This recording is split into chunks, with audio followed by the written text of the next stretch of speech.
Good morning. Good morning, everybody. Good morning. Good morning.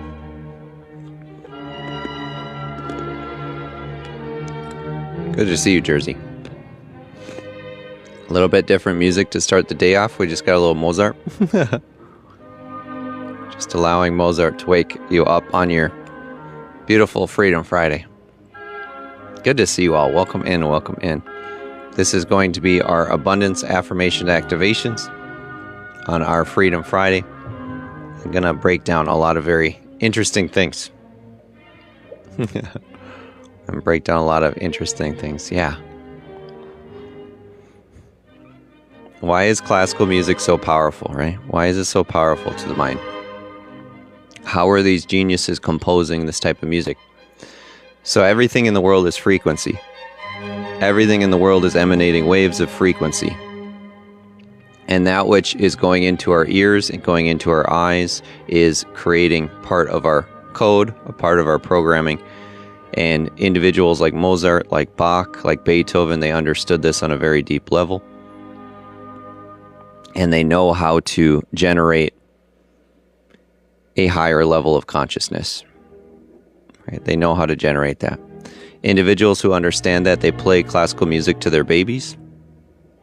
Some people will purposely play classical music to their babies when they're young, and they become geniuses when they're older. Why? Why? Why would playing classical music turn somebody smarter, wealthier, happier, and healthier? Because it is programmed in a certain frequency, in a certain code, and it's designed to break things apart inside. Designed to break things apart inside. Right? There's a reason why it sounds like a perfect symphony, because it is, right? Because it is. Now, what is other music designed to do? What is other music designed to do? It's designed to get you to feel lonely or angry or very elated, very excited, right? Lots of music can do different things to you. It's very designed. Some music is designed to put you into more vanity or more greed or more lust. The industry of music is the most powerful industry on the planet, right? The music of industry is the most powerful industry on the planet. Some people would say that, no, it's this, or it's that, or it's the government, or whatever. No, music is the number one most powerful industry when it comes to influencing others. Music is the greatest influence on somebody's mind, on somebody's brain, on somebody's thought patterns, on somebody's frequency. Thank you so much for the hand heart. Thank you, thank you, thank you. Why? Because music is hitting the unconscious level. Music is going deep within automatically, regardless of what you're listening to. Be very, very mindful of what you listen to in your life when it comes to music. Otherwise, it is going to program you with certain emotions, with certain thought patterns, with certain beliefs, with certain things like vanity or lust or greed or fear or worry or sadness or grieving, where others will be putting in hope and faith and love and courage and light. And others like Mozart and Bach and Beethoven will be breaking everything all together for you. How many of you have ever found yourself listening to classical music and you're like, wow, I feel so focused. I feel so at peace and I feel like I can accomplish everything right now. You become very, very focused as your brainwaves are falling into frequencies and falling into alignment with it. So as it's Freedom Friday, I'm going to talk about quite a few things. We're gonna break down the matrix, the coding, and the inner mind, the emotional world, and how you're functioning on the planet in a deeper way. Thank you so much, Jesse. Thank you, thank you, thank you. How many of you believe that everything happens for a reason? There are no coincidences. How many of you believe in fate or destiny? Everything happens for a reason. There are no coincidences.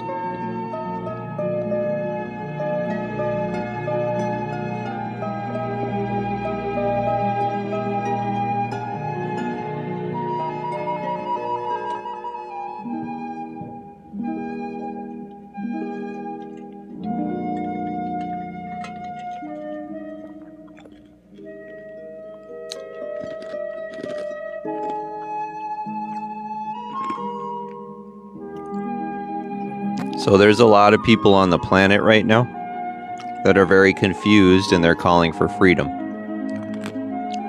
There's a lot of people on the planet that are very confused right now, that are living from a very deep level of fear-based programming, and they've been calling for freedom. A lot of people inside are hurting, are lonely, are depressed, are living from a place of very, very lack, limitation, and fear. A lot of people on the planet right now. And then with that, what is provided? Individuals that are able to crack that open. Teachings, lessons, understandings, and individuals that are able to help that crack open on the journey back to truth, right? On your journey to truth. Type that in the chat, the journey to truth. You shall know the truth, and the truth shall set you free, as Christ says, right? Perfect love casts out all fear, and the journey to truth will set you free. So let him or she continue seeking until they find. When they find, they will become troubled. And after their troubling period, after their dark night of the soul, right, they shall reign over the all.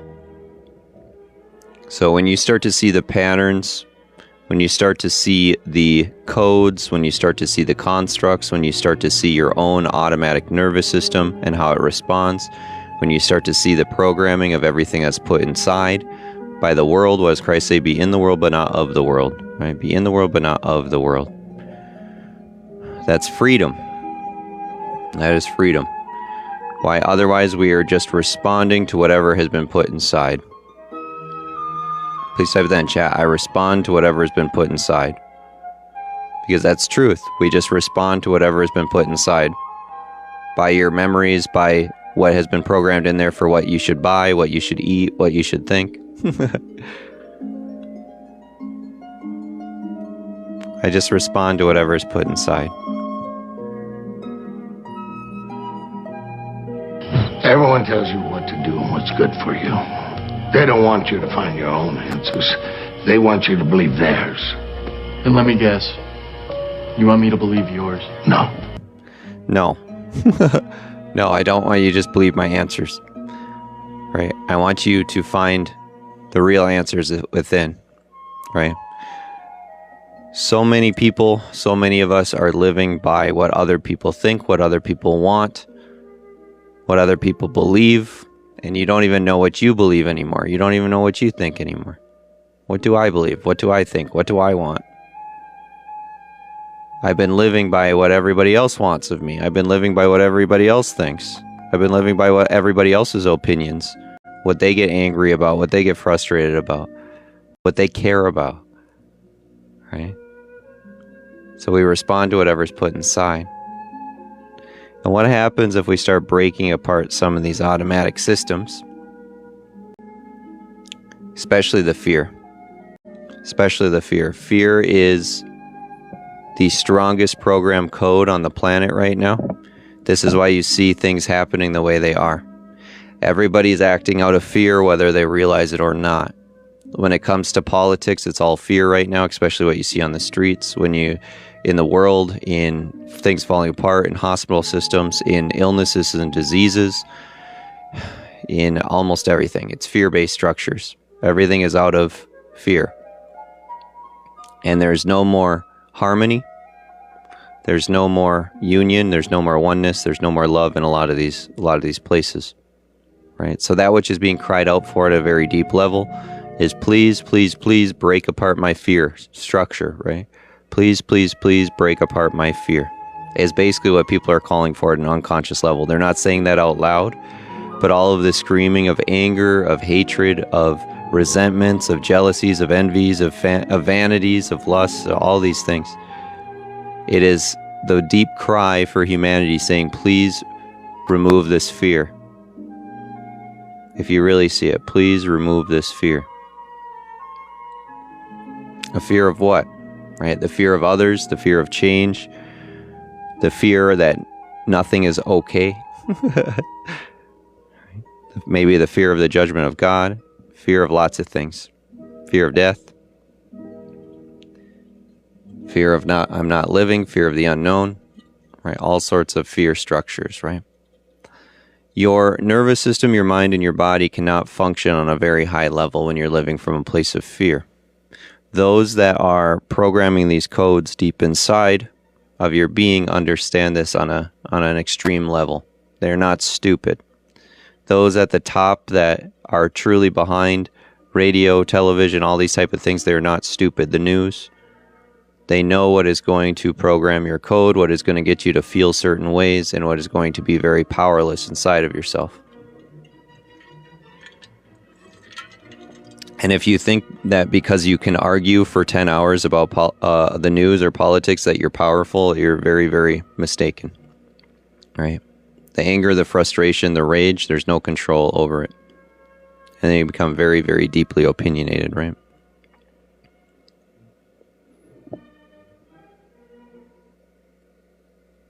So music, right? Understand how powerful music is. How powerful music is. Why is music so powerful? Can anybody guess in the chat, why is music so powerful? Why? Why is music so powerful?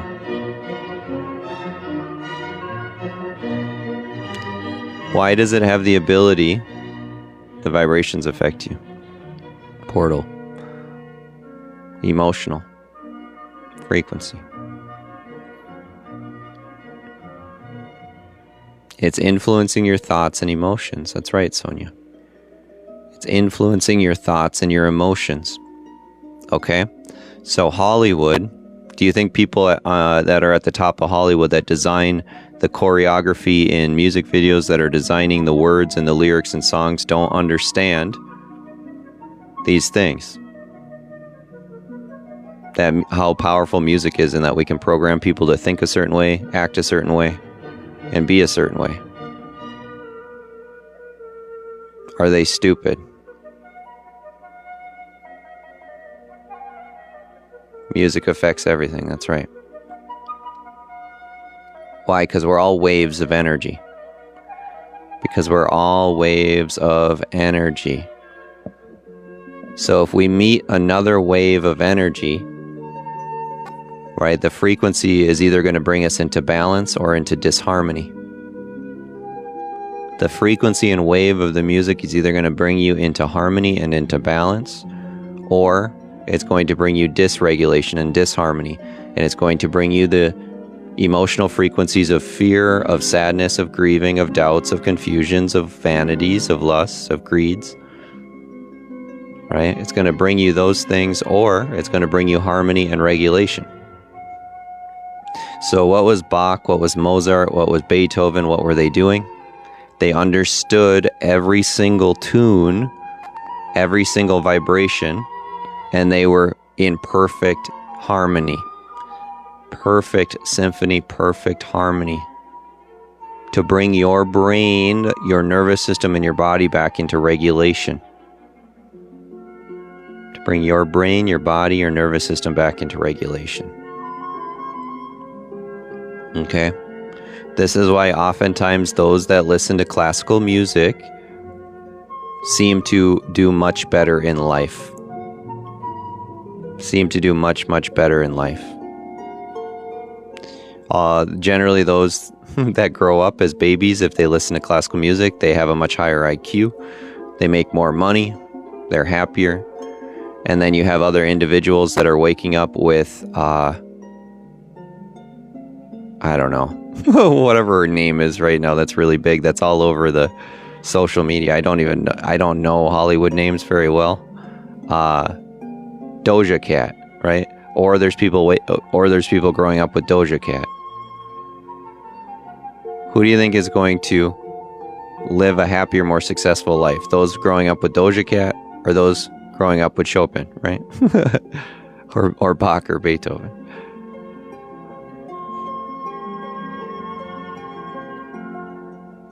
Baby Einstein videos. Yeah. So understanding the immense, powerful effect of music. Immense, powerful effect of music. Please be mindful of what you listen to when it comes to music. Why? This guy's a master in hypnotherapy and neurolinguistic programming. I understand the programming of your code, of your nervous system like nobody's business. Like nobody you've ever heard before. And a very, very deep soul journey dive of looking at every single automatic response. Because they're all automatic responses. So be very, very mindful of what you listen to when it comes to music. Why? Because it automatically goes in. It just goes deep and it goes in. This is why you'll see some people on the highway that are listening to very angry, loud music, and then what are they doing? They're driving like maniacs. They want to cut you off. They're almost getting in a car accident, right? Maybe they're flicking somebody off, and you listen to their music, and it's very, very loud and aggressive and angry, right? It's very, very easy to tell. Or you hear some 20-year-olds or teenagers that are listening to some party pop music, and then they are throwing drinks out the window or, I don't know, waving their butt in the air or something, right? The music is having a powerful effect on their being.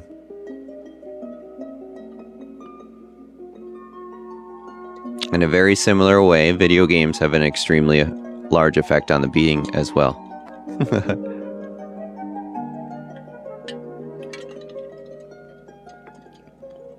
And you say, come on, that's just teenagers. It's truly not. It's truly not. Teenagers from 100 years ago, 200 years ago, that didn't have the same musical influence, that didn't have the same Hollywood influence, completely different. Completely different. Teenagers and 20-year-olds are going through one of the hardest transitions when it comes to depression, loneliness, sadness, grievings, doubts, confusions, boredoms, because of the massive way that they've been programmed through the lower mind.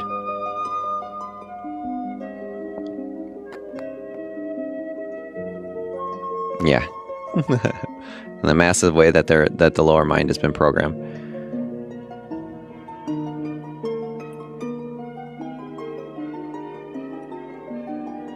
So it's about bringing you back to regulation, bringing you back to harmony, and bringing you back to truth. Please type that in the chat. Bringing myself back into regulation, harmony, and truth.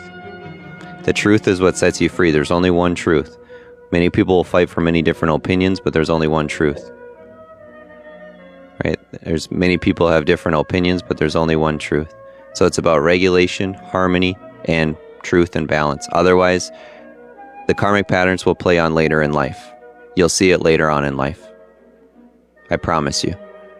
Not to judge you, not to shame you or guilt you, but you'll see the karmic patterns play on later in life with those children or whatever.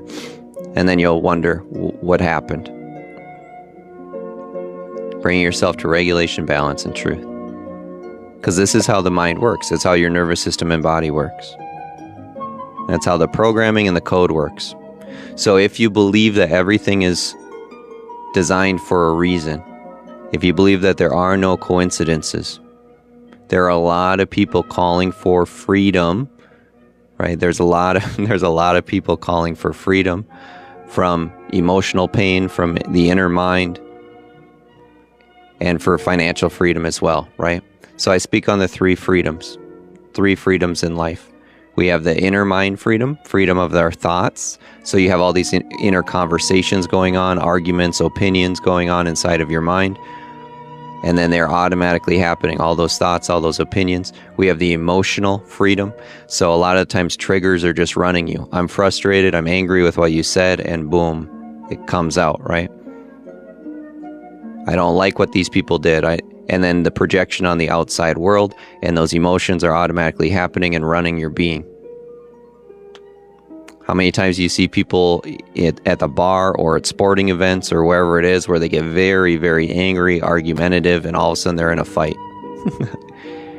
Do they have emotional freedom, or is it just automatic? Is the trigger automatically running them? Right, where they're throwing a drink in somebody's face, or swearing at them, or cursing them, or flicking them off, or whatever it is. That is not falling into truth of love all brothers and sisters as yourself, seeing everybody in the same love, light, awareness, right? So, this guy, for example, born of 1010, binary code, Joshua breaking down the walls of Jericho, and also born a Libra, not that I hold on to that, but great bringer of balance, right? Are things designed by that which there's a greater desire within inside of people? We are calling for freedom. We're calling for higher understanding. Nature, design something that can do it for me. Right? Design something, nature, design something, God, that can do that for me, right? Why did God design a Jesus, right? Why did God design a Jesus? Because there was a great calling within inside of so many people for freedom, for love, for grace, for peace. Why would God design a Christ or a Jesus, right? To free people. Why would God design a Buddha? Why would the great composer of the all design a Jesus, design a Buddha? To free people, right? So those of you who are on this journey, on this path, understand you call for it at a deep level. I want emotional freedom. I want freedom of my mind. I want financial freedom. So that deep depth of inner calling is what causes you to start being able to hear the words. That great desire for freedom within is what causes you to finally hear the words where you don't fight them and you say, yes, freedom. That is meeting Morpheus from the Matrix, right? It's meeting Morpheus as your Neo. And instead of just rejecting and saying, Morpheus, you're a liar, I know the truth, Neo goes, maybe I don't know. Maybe I don't know. You have to let it all go, Neo. Fear, doubt, and disbelief. Free your mind.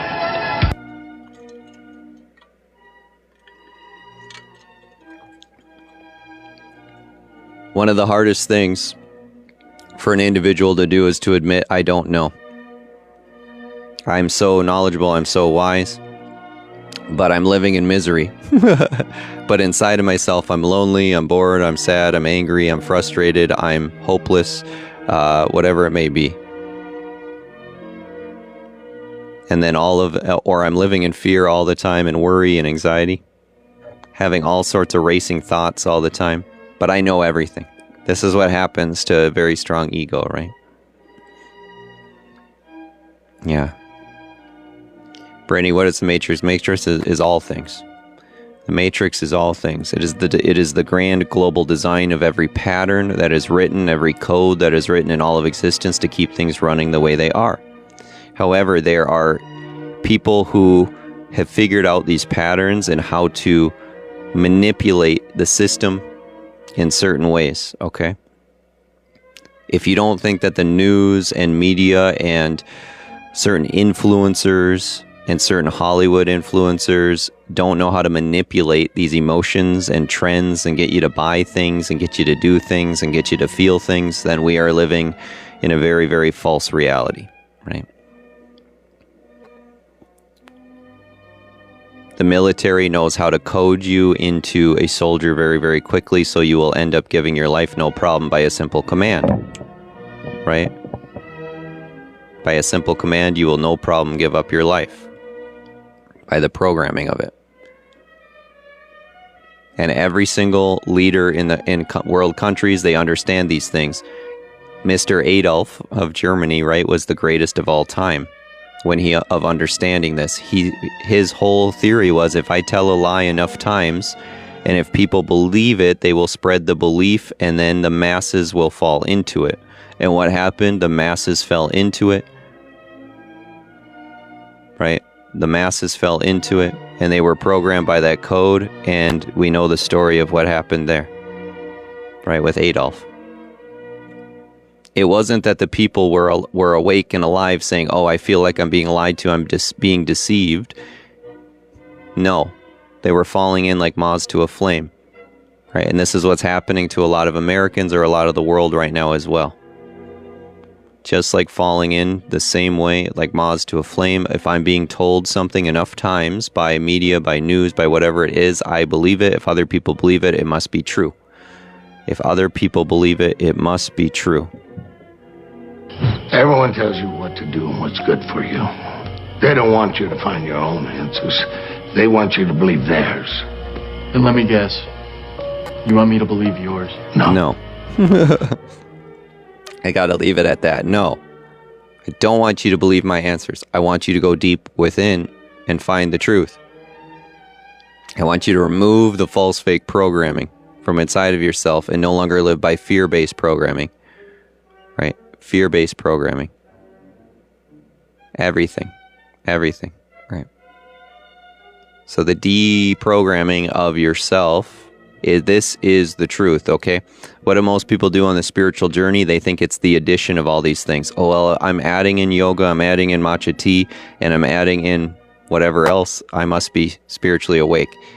True spiritual awakening is a deprogramming of self. This is why Christ says, take up your cross and follow me, right?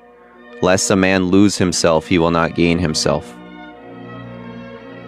So it is the removal of the false. It is removal of the false. And this is why his own disciples start running away from him.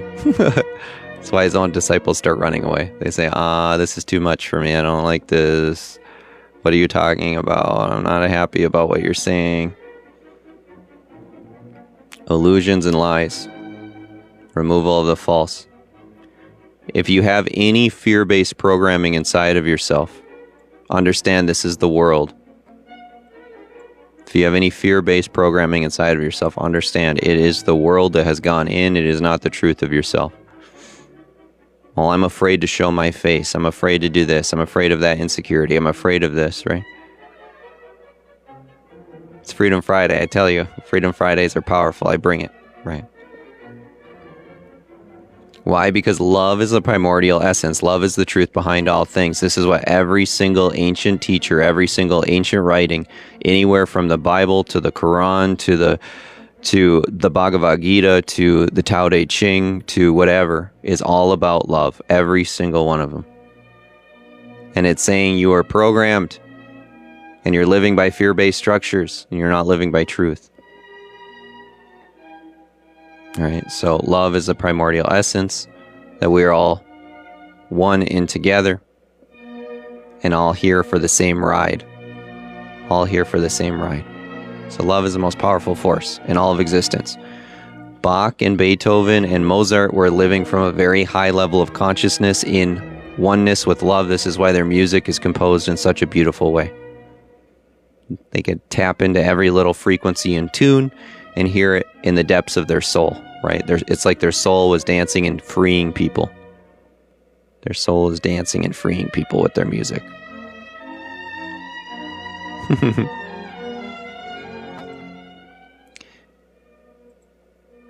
So when it comes to freedom of the inner mind, all of the thoughts, we test them. What does the Bible say? Take every thought captive. Take every thought captive. Go ahead and type that in the chat. I challenge my thoughts. Challenging your thoughts. The Matrix is a computer-generated dream world built to keep us under control in order to change a human being into this. So what Morpheus points at is a battery, right? Challenge your thoughts.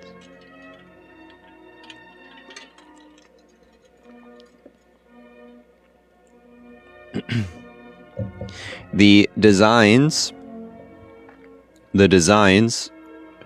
is to keep people in a certain structure, in a certain form, right? It's designed to keep you in a certain structure, in a certain form, to live a certain way, to act a certain way, to feel a certain way, and to keep the battery and machine going. Keep the battery and the machine going. And when you start challenging These belief systems, these thoughts, these limitations. Wait a minute. Why am I just doing what everybody else tells me to do? Wait a minute. Why am I just living by what everybody else is thinking? Wait a minute. What's going on inside of me? Why is there no true freedom? Right? Why is there no true freedom in there?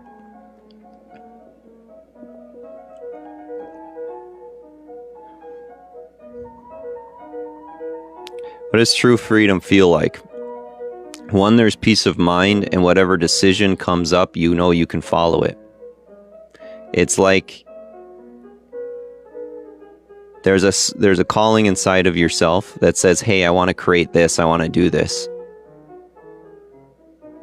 Right? I want to create this, I want to do this. Fear and worry and anxiety and disbeliefs and whatever does not start popping up. Instead, yeah, that sounds so fun, let's do this, right? You're able to follow those callings of your soul. You're able to follow those callings of your soul. And there isn't all of the disharmony and dysregulation in between. There aren't all the frequencies that are resisting in between. Good to see you, Marissa. There aren't all the frequencies that resist in between. Go ahead and type that in the chat. There aren't all the frequencies that resist in between. There's higher levels of consciousness and lower levels of consciousness, right? If the lower levels of consciousness are fighting that which you desire, you're not going to get it. It's not going to happen. If the lower levels of consciousness, the lower levels of frequencies are fighting that which you desire, you're not going to get what you want. You're just going to be met with irony over and over and over again. This is ironic. This is cruel. This is ironic. God must be an evil God. The universe is working by vibration, by harmony, by resonance. The universe is working by harmony, by vibration and resonance. This is why I talk about bringing the heavenly kingdom frequencies into the planet and through your being. Peace, love, joy, harmony, health, wealth, and money. Peace, love, joy, harmony, health, wealth, and money. Yeah. Everything is a frequency. Everything is a vibration. Even your floor that you're standing on, even the table in front of you. It is how you understand and hear my voice right now. It's how it's collapsing itself into language. It is how your body is moving. Everything is vibrating at a frequency level.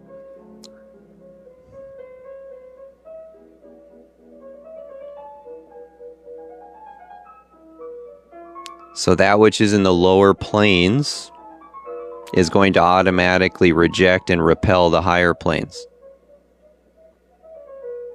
A magnet is going to attract that which is like itself.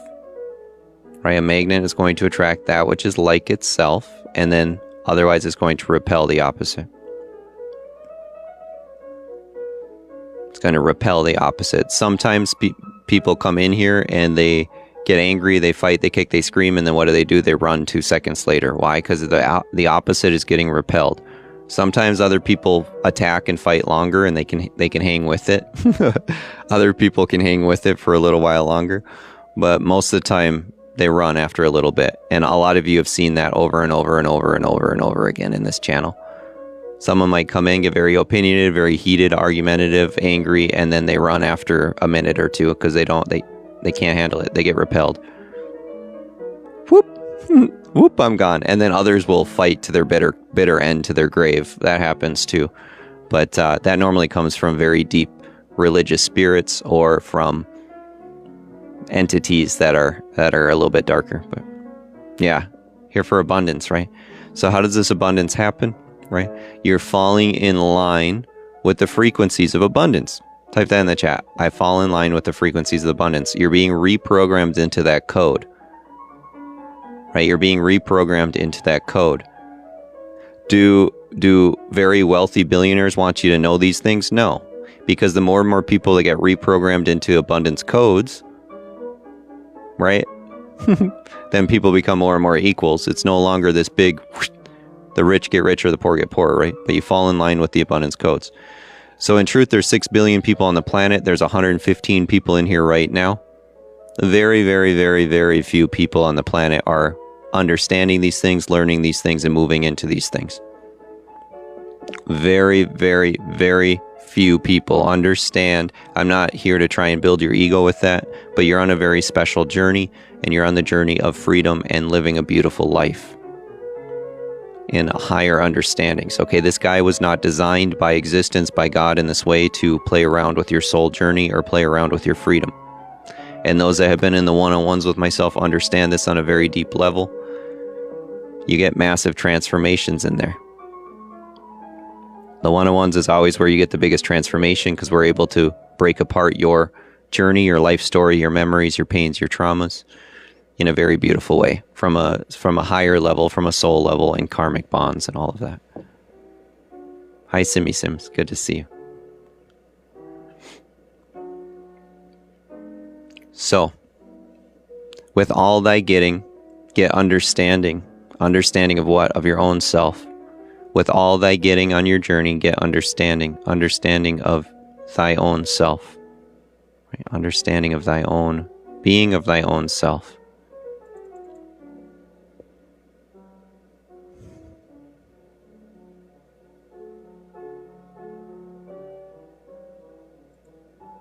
And you shall know the truth, and the truth shall set you free.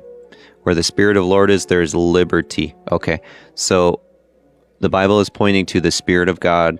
The Spirit of the Lord is far different than the spirits on the planet. Right? As pointing to, there's all sorts of other entities, there's all sorts of other frequencies, there's all sorts of other beings on the planet, and they are not the same highest frequency of that liberty of the Lord, right? So where the Spirit of the Lord is, there is liberty. It will free the mind, it will free the spirit, it will free the soul. However, many people pretend, many people have fake false masks on. Many people will say, I have the Holy Spirit, or I love Jesus, or whatever it is, but there's no freedom inside of themselves. If there isn't emotional freedom, if there isn't freedom of the inner mind, and if there isn't an immense peace and clarity in your being, then it's a lie. It's a false lie we tell ourselves. All right, there would be a joy, there'd be a peace, there'd be a love beyond all understanding, and there's liberty inside. And there's liberty inside. So things will happen along your journey to show you the way. Please type that in the chat. Things happen in my journey to show me the way. Things happen in your journey to show you the way. There's pointers, there's guides, there's teachings, there's lessons, there's books. There's all sorts of things that will continually show you the way.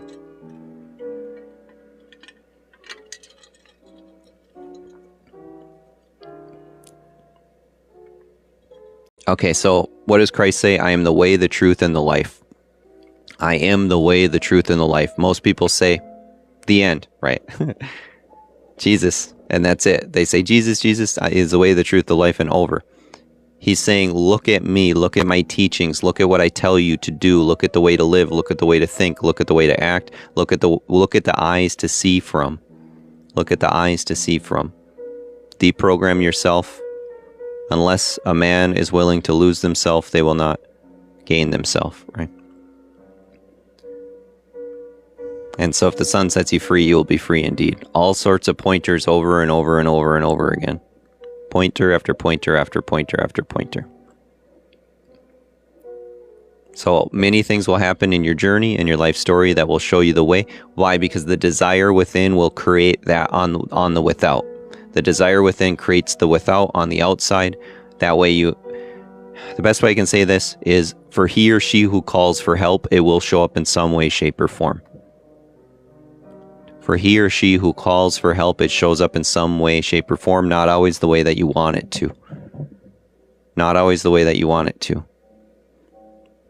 For example, I can't eat, I need money, give me money, God. Somebody shows up and gives you food. Or, I want $1 million paycheck, I need money, and then somebody offers you a job instead. Right? So help always shows up for he or she who asks. Never be afraid to ask for help from all of existence, from God, but understand it will show up in different ways than what you expect or what you always think. Help will show up in some way, shape, or form. Right? It always shows up in some way, shape, or form. It's not always what you want it to be or what you think it to be. So a lot of you that have been living from places of either darkness or dark nights of the soul, misery inside, lots of painful thoughts, memories, traumas, fears. You cry out for help, and then it shows up in a way that you don't expect. And then oftentimes it shows up in a way that you don't expect. Why? Because the grand symphony of the all is orchestrated. The grand symphony of the all is orchestrated. Beautiful. So Lao Tzu, when you let go of what you are, you become what you might be. When you let go of what you are, you become what you might be. This is giving up the temporary false illusions of the self, and then so you're able to gain the truth, able to gain the world. Because the circumstances don't define you, right? They're just revealing you to what has happened to your own body, to your own mind, to your circumstances that are recreating patterns. Everything is living in a dynamic pattern in the universe. This is how it's all constructed. Everything is a soul going through a pattern. It's going through its patterns. Go ahead and type that chat. I'm going through my patterns. Is this still Simba? Yeah. Going through patterns. You have to let it all go, Neo. Fear, doubt, and disbelief. Free your mind. All right. For example, this guy's patterns as he watched them in a very deep way and got very frustrated and angry and upset with God, and I want freedom. Why am I going through this over again and over again and over again? Right? Patterns with hopelessness, with fear, patterns with anxieties, patterns with addictions, patterns with all sorts of things. Patterns with losing money, patterns with losing friends, patterns with broken relationships. And no, I don't understand this. Why? Why, Lord? Why? Why so much misery, pain, and suffering over and over and over again? The frequency in which you are embodying, the frequency in which you've been gifted with, is what is truly resonating with everything in the world, in the great orchestra. So without the higher awareness and recognition, that my own thoughts, my own emotions, my own awareness of how I believe, how I see myself, how I see the world is creating my experiences. My emotions, my thought patterns, how I see myself, how I see the world, my judgments through my own eyes is what's recreating these experiences. So until the judgments are released, or until there's a greater, higher understanding of love, of moving into love and trust and faith, then all of a sudden the blessings start pouring in. Okay? Then all of a sudden blessings start pouring in. Many people try and live from the place of pain or misery or suffering and try and receive blessings from that place. It doesn't happen. They are polar opposites to each other. Right? They're opposites. They're polar opposites to each other. The fighting for the angers, for the frustrations, for the rages, for the miseries. They are not in emotional resonance. They're not in the same field of consciousness. Right? They're not living in the same field of consciousness. So what is this channel designed to do? It's designed to bring you into that higher field of consciousness so you can start seeing and feeling the blessings. Please type that in the chat. Seeing, feeling, and living the blessings. Thank you so much, Nisi. Seeing, feeling, and living the blessings. Seeing, feeling, and living the blessings. Thank you, Nisi. Seeing, feeling, and living the blessings. This is when things start just falling into place for you. This is where, wow, I'm always on time. I always get the best parking space. Traffic is just moving out of the way for me. I've never missed a train in my life. Right? You find yourself winning at things. You find people doing things for you. Even though you don't even ask, they're just doing it out of being grateful or appreciative. For what? What are they grateful or appreciative for? Why are people just randomly doing things for you and being so nice? It is your wave, your field of energy that you're bringing into the all. The wave of energy that you're bringing into the all. And it's a very deep, unconscious level. They're not thinking that out loud.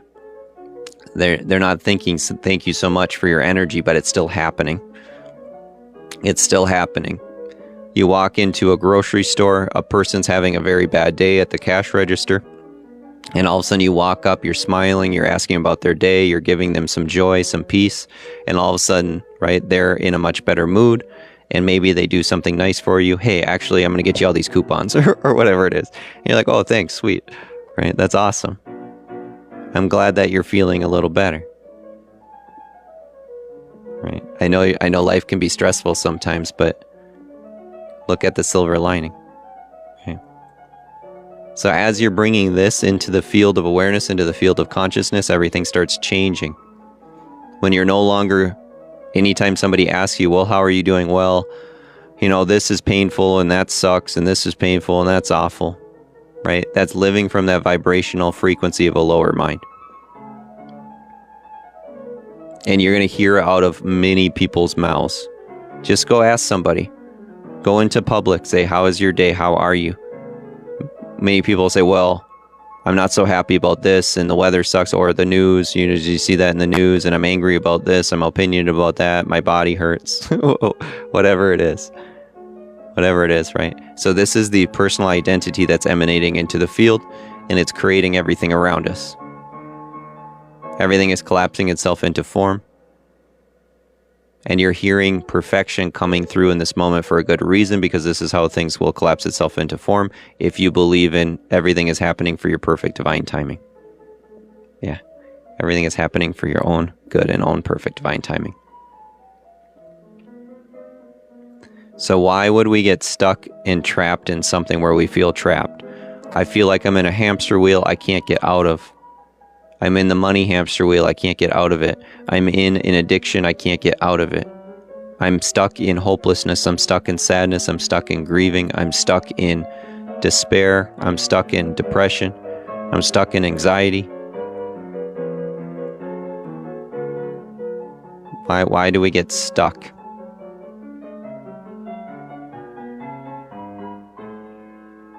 Yeah, why do we get stuck?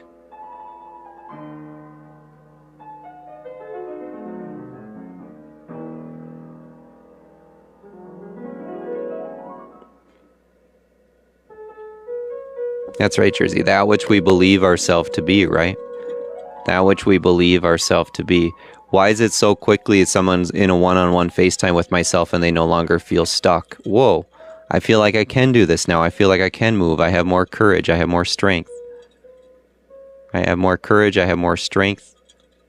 I can move. I don't feel stuck any longer.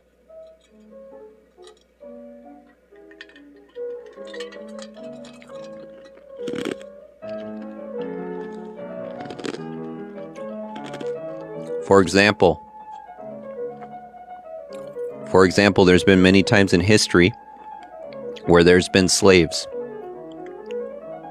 Many, many times in history where there's been slaves. Even though they're whipped, even though their masters tell them everything to do, they don't run away. They don't free themselves. Many, many, many times in history, Moses was designed to free the people from Egypt, right? They couldn't break free from Pharaoh. They couldn't do it. They did not have the spiritual empowerment to break free. They did not have the truth to break free. They did not have the Spirit of God to break free. They were living by their nervous system constructs. They were living by the lower mind of hopelessness, of fear, of anxieties, of worries, of pains. We can't do that. We can't leave Pharaoh. We can't leave Egypt. This is all I know. Right? This is all I know. How can I leave that? This is all I know. Same thing can happen if you're in a very destructive relationship. Same thing can happen if you're in a destructive job. I can't leave this. This is all I know.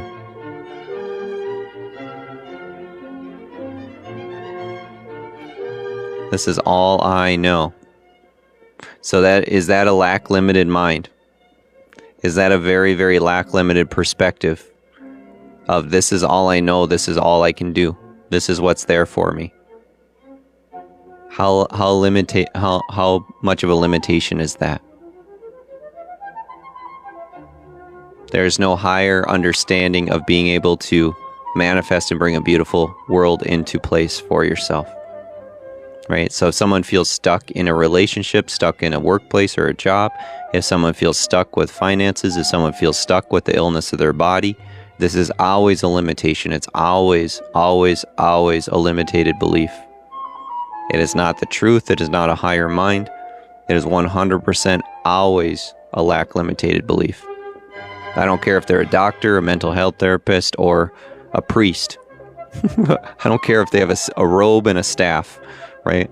Thank you so much, Jesse. Let's go. Thank you, Jesse. That was very awesome. I've never seen that one, the pod calls. Call in all pause. Call in all pause. I don't care if they're the Pope, whatever they tell you, right? Even they are programmed by their own beliefs. Even they are programmed by what they've seen in the world, what they've heard, right? And then someone would say, well, are you not as well, right? If everyone is programmed, are you not as well? There are going to be certain things that are still unconscious patterns, such as brushing my teeth, taking a shower, eating. These are all trained in the nervous system of knowing how to do those things. However, anytime a thought arises, anytime a belief arises, it is challenged every single time. Anytime a thought comes up, anytime a belief comes up, or if an emotion arises, these are very rare now, but it happens every once in a while, and they are challenged every single time. Where did this thought come from? Why in the world would I believe this? Right? Where did this thought come from? Why would I believe this? Please type that in the chat. This is the process of freeing yourself. You have to let it all go, Neo. Fear, doubt, and disbelief. Free your mind.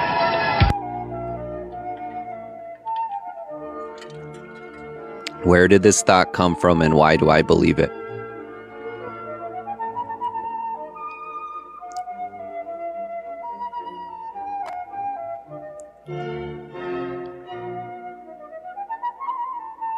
That's right. And you're paying attention to the inner conversation going on. You're paying attention to the inner dialogue. Why? Otherwise, the world is just running you. Otherwise, you're just a cog in the machine. The programming from radio, from television, from you need to buy these things, you need to eat these things, you need to do this, you need to think this way, you need to work this job, you need to act this way, you need whatever, right? Where did this dog come from? Where did this thought come from and why do I believe it? Beautiful. So, if something is coming out of your mouth that sounds like a lack-limited belief, that sounds like a limitation, where did this thought come from? Why do I believe it? If you're paying attention to your words, where did these words come from and why am I talking the way I'm talking? Challenging yourself is one of the hardest things anybody can do. Most people will not do it. 98% of people, 99% of people will not challenge their own self. They want to challenge everybody else in the world and say everybody else is wrong. They're wrong and they're wrong and they're wrong. And they think wrong and they believe wrong and they act wrong. Nobody will challenge their own self. You're very special individuals. You're very, very special individuals. Why? Because you're willing to challenge your own self. That's what will break freedom. That's what will break through into freedom. That's Christ going into the desert for 40 days and 40 nights. Right? That's Christ going into the desert for 40 days and 40 nights. And saying, I'm going to challenge every single thought, every single belief, anything that the world is telling me, anything that the devil is telling me, right? The temptations. Challenge all of it.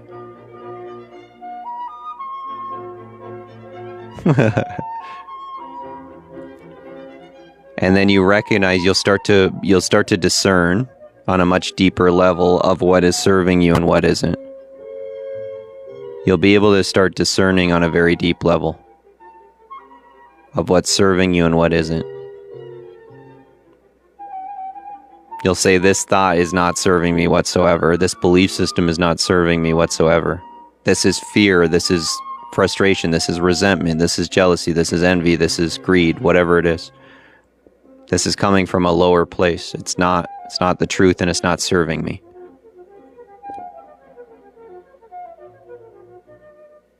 Right? It'll be not the truth, and it's not serving us.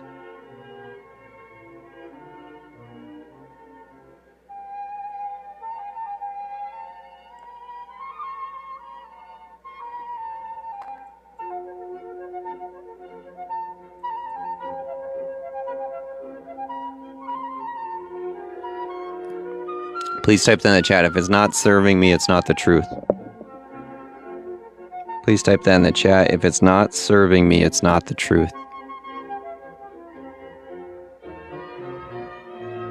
Right? If it's not serving me, it's not the truth. These are illusions and lies that have been put inside. Illusions and lies that have been put inside by the constructs of the world.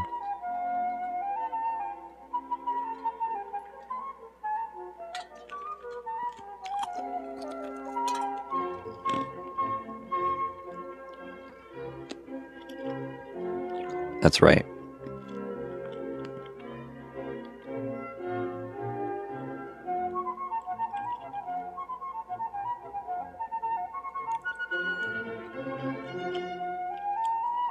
And every emotion serves a purpose. It's like a check engine light on your car. Every check engine light on your car serves a purpose, right? To tell you, hey, right? Take a look at this. There's something out of balance. There's something not working correctly. There's something out of balance. Take a look at this. Let's dive deeper into this. Your check engine light comes on in your car. Every emotion serves a purpose. Please type that in chat. Every emotion serves a purpose. It is the higher mind, it's your higher self saying, we're going the wrong direction. Right? Your car is going to run out of fuel. Stop. Your car is going to run out of fuel. Check engine light comes on. Every emotion serves a purpose.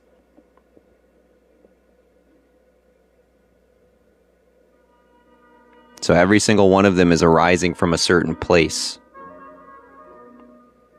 Anger and frustration. This isn't fair. This isn't just. This shouldn't be happening.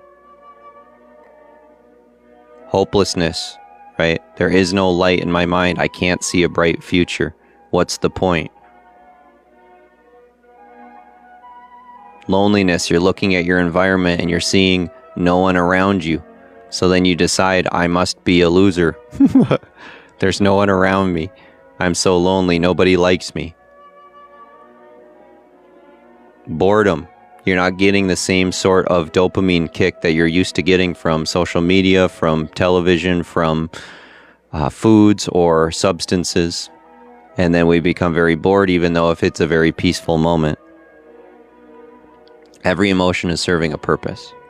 Every single one of them.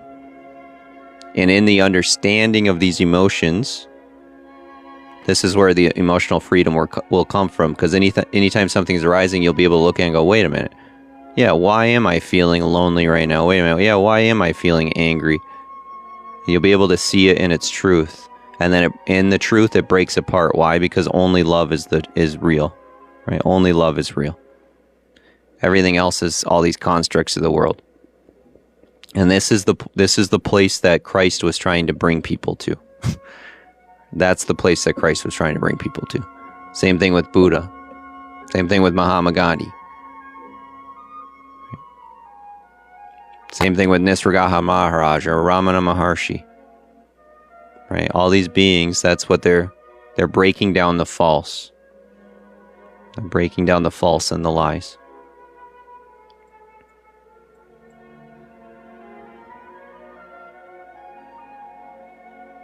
Only love is real. That's right.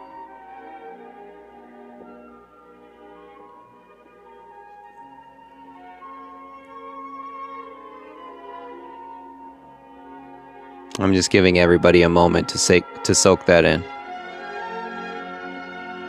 If where the Spirit of God is, there's liberty, what do you think the Spirit of God is, right?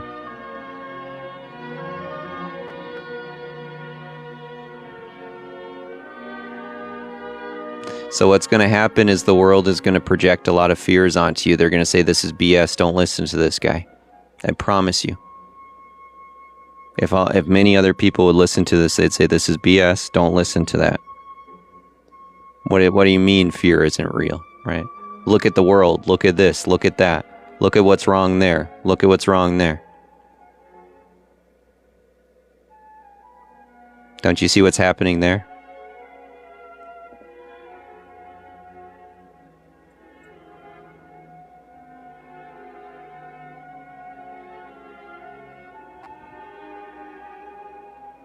You must break free, right? Freedom. Go ahead and type in the chat, freedom. It's Freedom Friday.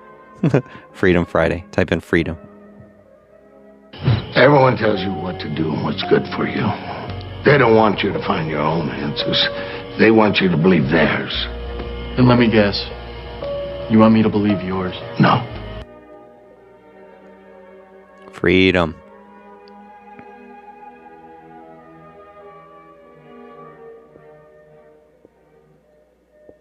Right? Freedom.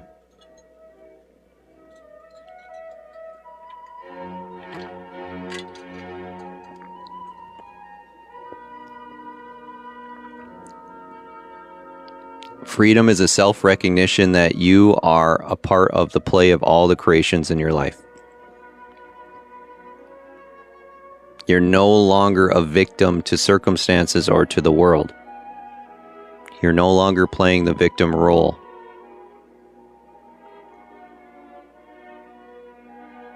And I understand many people hold on very tightly to the victim mentality.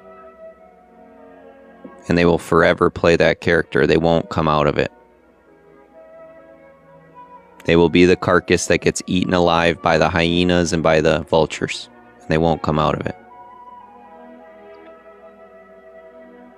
If you see yourself as a victim, you're not coming out, I promise. The world will continue to reflect why you should be a victim and why you feel that way. It'll re-justify those beliefs over and over again. Oh, you feel like a victim here? Here you go. Oh, you feel like a victim here? Here you go. Oh, you feel like a victim here? Here you go. You will continually be shown those things.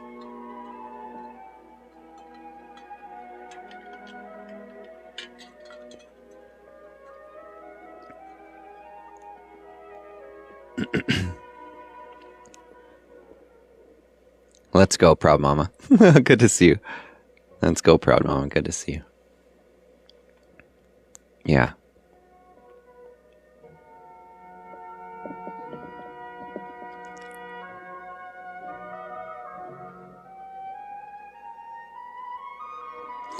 What does Christ say when you go to prayer?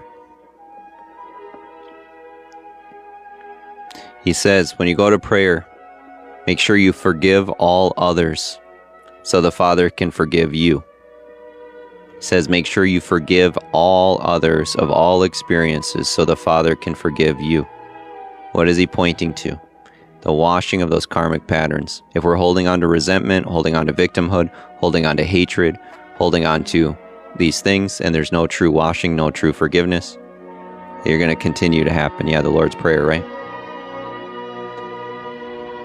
When you're going to the ever creation of the all, and you're forgiving all others, that way you can be forgiven.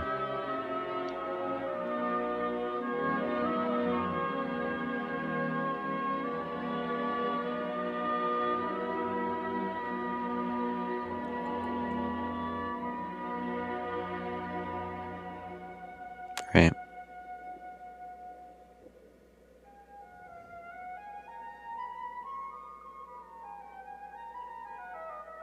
Frees you. Victimhood is a cage, right? It is a very, very dangerous prison to live in.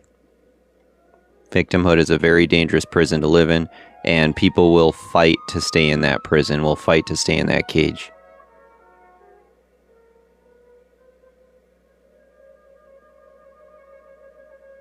Spiritual empowerment will blast you out of that cage.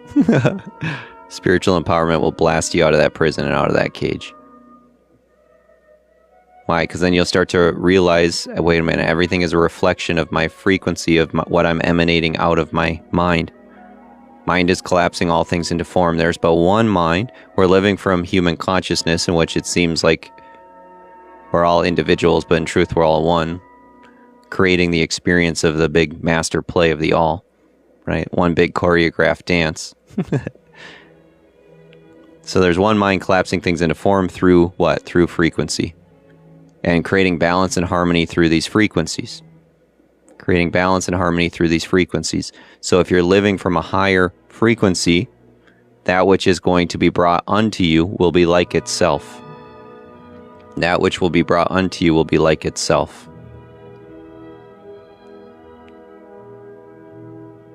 So what are the higher frequencies within? Peace, love, joy, unity, right? Feeling wealthy, feeling abundant, faith and trust.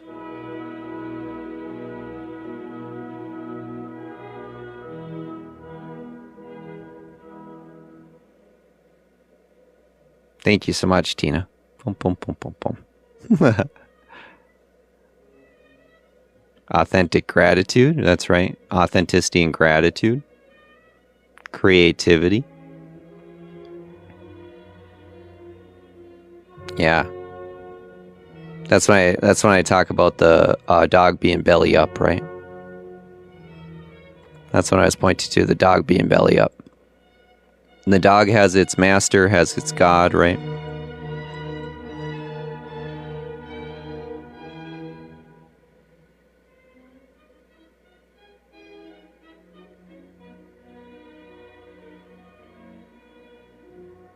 So the dog has its master, has its God. You feed it, you love it, you take care of it, right? In all ways, shapes, and forms. It goes to you for everything. The dog goes to you for everything, and it just trusts that you're going to take care of it. It lives its life, it does what it needs to do, it lives as a dog, it does exactly what it needs to do. But it trusts that you're going to take care of it, right? And it goes belly up. You're going to give me my love, you're going to feed me, you're going to take care of me. And I trust you with my everything. And I trust you with my everything. So a dog trusts you with their everything, with their love, with their food, with their everything, taking them outside, right? You are their God. You spell dog backwards and it's God, right?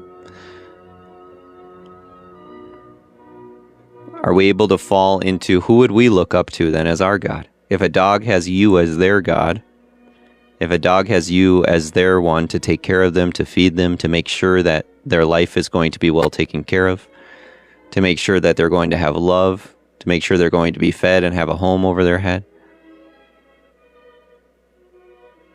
and then what do we have?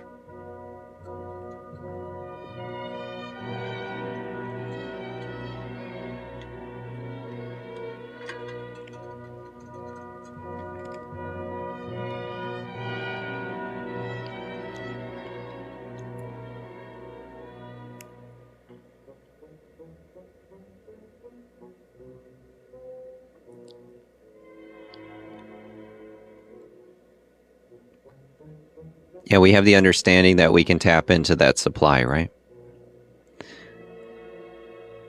So the Bible is perfect when it comes to its words of what it's explaining as made in the image of the Creator. And when the mind is transforming, you are transforming the mind into the knowledge and the wisdom of the Creator. The mind that gets transformed is into the knowledge and wisdom after the Creator itself. That way you understand the frequencies, the harmonies, the righteousness, the beauties that you bring into life for yourself and all around you. And it's the access to that abundance, right?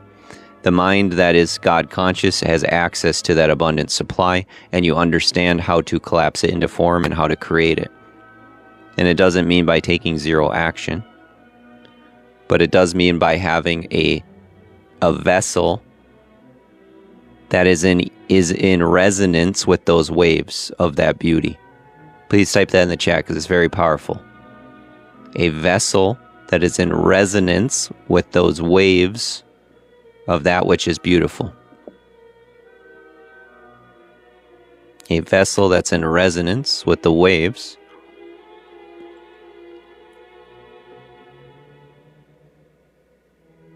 too long.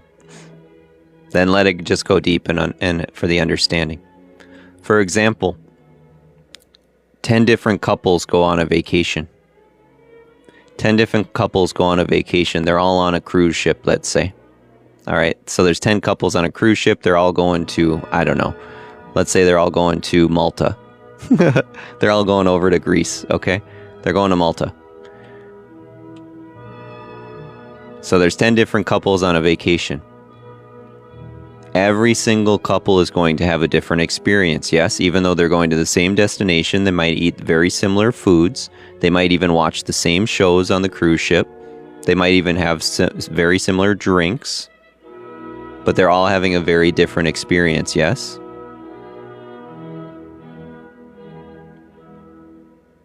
Every one of them is going to have a different experience on this cruise ship. Some will say that the service was amazing and immaculate. Others will say the service sucked. Some will say the food was amazing and beautiful. I loved it. Others will say it was terrible. It was awful. Some will say that they really enjoyed the sights and the people, and others will say it was boring and stupid. I don't know why I chose this country. Some will say I absolutely loved the music. It was wonderful. It was beautiful. Others will say I hated the music. 10 different couples, all with a different experience. All were going through the same thing. What are they living by?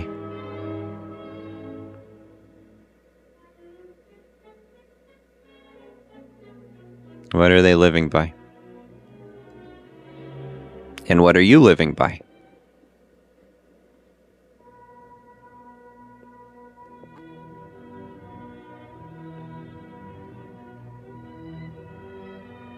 Right, their own personal perspective in which they are experiencing through their lens of consciousness, right? And for example, if somebody is in expectations from within, their own belief systems from within, right? So if one couple is living from a place of frustration and anger and resentment for this cruise ship, and all of a sudden they're meeting situations where they feel like customer service is short with them, they're frustrated with them, customer service sucks, or somebody else goes to them and they're in a place of gratitude and they're in a place of, wow, we're having such a nice vacation, thank you so much, but we really need these things taken care of. And then the customer service goes, oh yeah, no problem, we're here for you. And then they say, okay, well, they get 5 stars, and then the other person says you get 1 star. I hate this.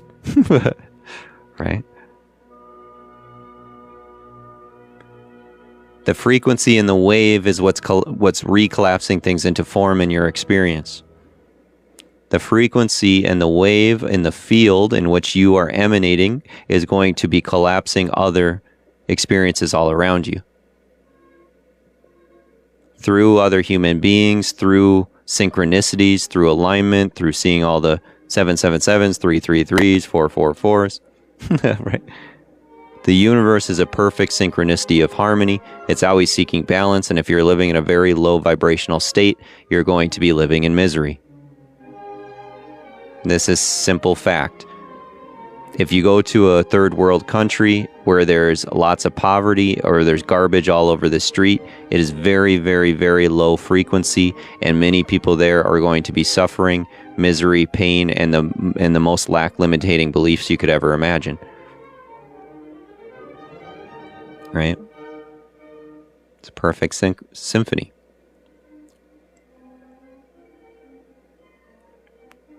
So your job is not to change others or change the world,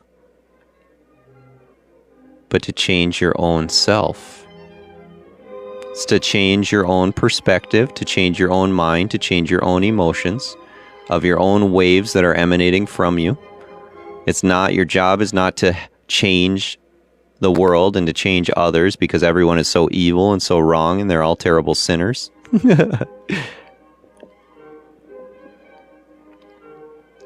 This is why Mahatma Gandhi was able to go sit in the city in front of the tanks and stop, excuse me, I still burp, and stop a battle, right? That's why Mahatma Gandhi was able to meditate and be in a place of love in front of these tanks. He was not going up and saying, "Stop, I hate you, this is so wrong, you're all evil and bad." He just simply was bringing an immensity of love. He was saying, this wave of love is going to be stronger than your wave of confusions, of illusions, of doubts, of fears, and of hatred, and of no understanding, and of just following orders. He said, this massive wave of love is going to be more powerful than your wave of just following orders and following the unconscious mind. All right? Thank you so much.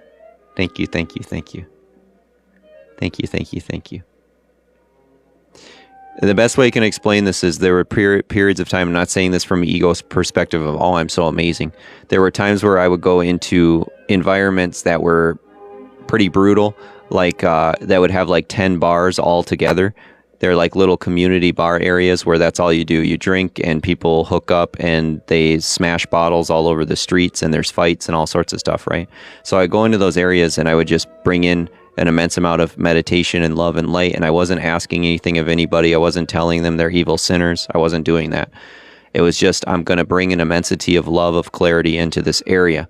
And I would play certain music, and then I would sit there and meditate, and that's all I would do. And over a period of an hour or two, I would see the environment change around me. In the beginning, it would be lots of people that are swearing, cursing each other, flicking each other off, screaming, drinking, right? All like mass chaos, what somebody would call, all over the place. Within an hour or two, I would start seeing people smiling around me. I'd see some people holding hands. I would see people starting to be nicer to each other. And then the streets would also start to clear up. Now, is this coincidence? Is this coincidence?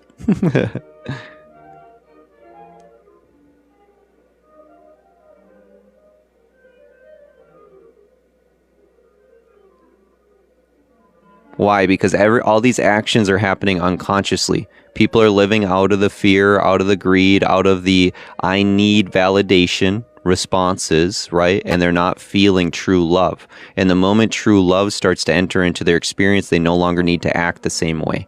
They no longer need to be the same person. Those automatic conscious, unconscious responses don't need to happen any longer. Why? Because they're sensing love. I no longer need to get blacked out drunk and punch a wall and throw this bottle on the ground because I'm feeling love. I no longer need a random hookup because I'm feeling love. I no longer need to curse at these other people because I'm feeling love, right? So the walls start to break down and you get to start seeing environments change all around you. Now, I'm not saying that you're called for the same thing. That's a very unique experience to do something like that. You need a very, very high level of awareness and consciousness where you're not projecting any judgments.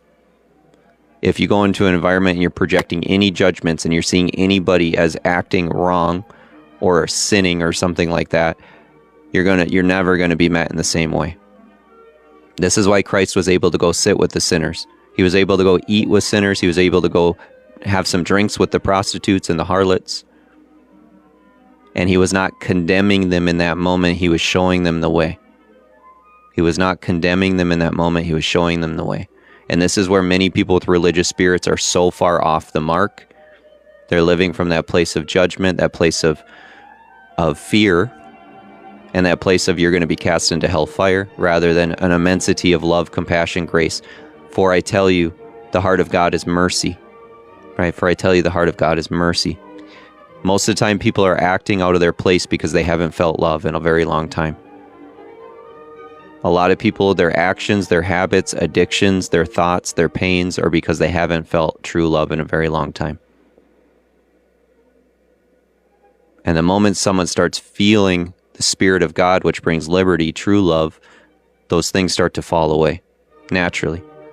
Why? Because they're finally feeling love again.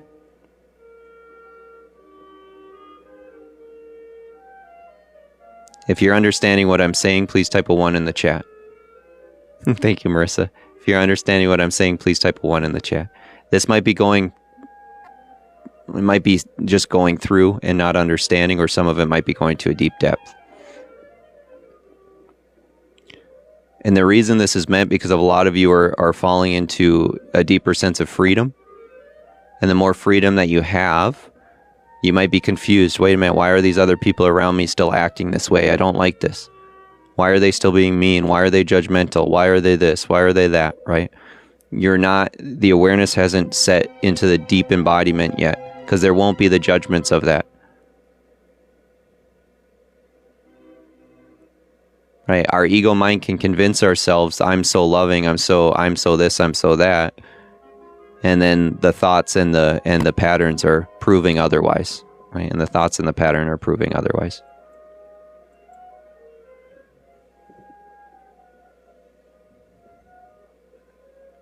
That's why I point to those that are very funny. I'm so patient, I'm so forgiving. I'm such a forgiving, amazing person, I'm so righteous. But they did this to me 4 years ago, and that to me 3 years ago, and I'm not so happy about that which they did, but I forgive them.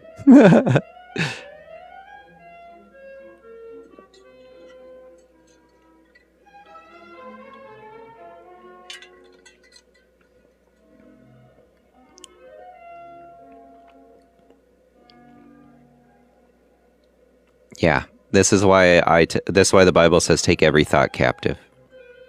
We're all sponges. Yeah, everybody's a sponge, whether we realize it or not. The question is, what is your sponge being filled up with? Right, what is your sponge being filled up with? Right now, 120 of you in here are being filled up with Mozart and this guy's voice in a beautiful morning. And the vast majority of the world is, their sponge is being filled up with what? Right? Either the news, fear, pain, it might be being filled up with television, it might be being filled up with a video, it might be being filled up with a video game, it might be being filled up with food, or it might be being filled up with whatever. Right? Their sponge is being filled up in another way. Negativity or consumerism. Right? Or consumerism. A lot of people fill themselves up with consumerism. That happens. Yeah. So your character, not to build your ego, but is leveling up. Type that in the chat. I'm leveling up. You're learning the mechanisms of your body, of your mind, and how it truly functions, and you're leveling up. So then you're able to actually do things, your quests, your side quests, your main things you want to accomplish in life. This is the point where your character, where your vessel, where your being starts to level up. You're leveling up. And those that are in the 101s are leveling up at the fastest and quickest of rates. If you're interested in a 101, make sure to contact me, okay? I'm going to put a little contact form on the bottom here.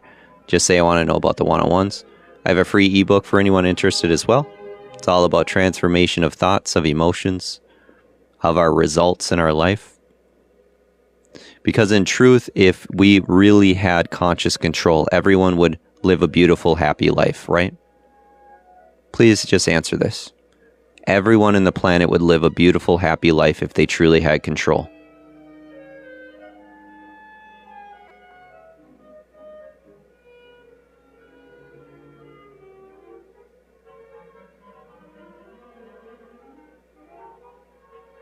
If we truly had control over our own body, over our own mind, over our own results, everyone would live a beautiful, happy life. They would make sure they have money. They would make sure they have a healthy relationship. They would make sure they have a healthy body. They would make sure they have a healthy mind. Every single person on the planet. Nobody would purposely create misery for themselves. This is a working of the illusions and lies that are programmed inside of you, and this is how Christ frees. The teachings of Christ are designed to free you from the illusions, from the lies, from the programming of the world, and to come into alignment with spirit and with truth, so then you can live abundantly and live free. This is also what the Tao Te Ching is designed to do. I Am That from Nisargadatta Maharaj, the Bhagavad Gita, all sorts of higher aligned books are designed to cause freedom in your being. So you're no longer worried about belief systems. You're no longer worried about opinions of the world. You're no longer worried about what everybody else is doing, what everybody else is thinking of you. You become highly just focused on the field of awareness that you're living in and creating beautiful things. Highly aware of just the frequency and field in which you're living, in which you're emanating. Imagine that you're in this massive tree in a big forest, okay? You're in the biggest, most beautiful jungle, and you're this tree that's growing in this jungle. What is it that what type of tree are you becoming, right? What type of tree are you growing? Are you this massive, beautiful tree that is giving to the whole jungle, right? That is filled with nourishment and green and lush and beautiful? Are you green and lush and beautiful? Or are you that tree that's falling apart, that is full of moss and fungus and death and decay? Right? Thank you, Celeste. Thank you, Celeste. Let me know when it's better.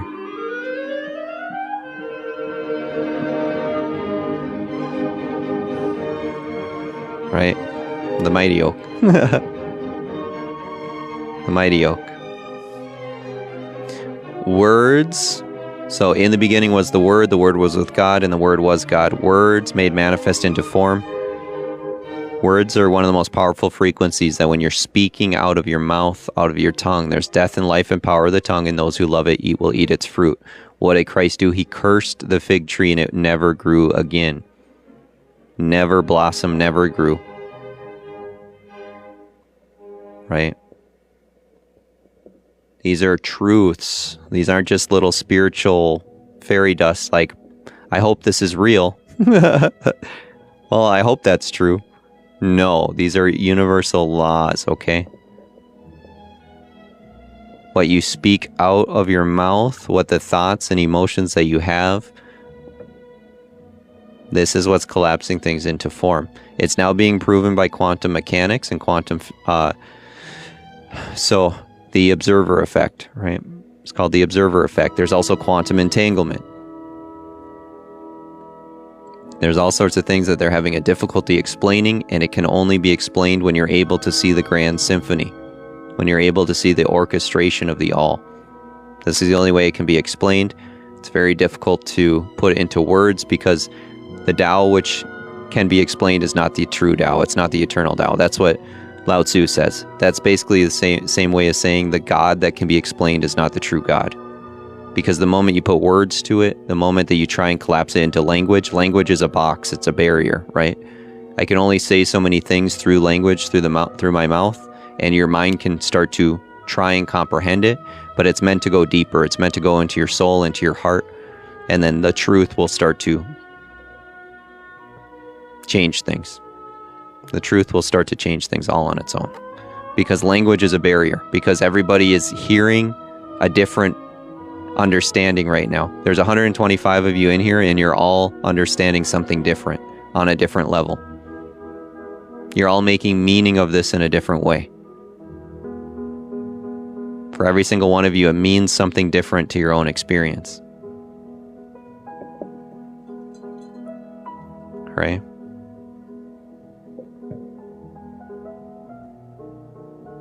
Yeah.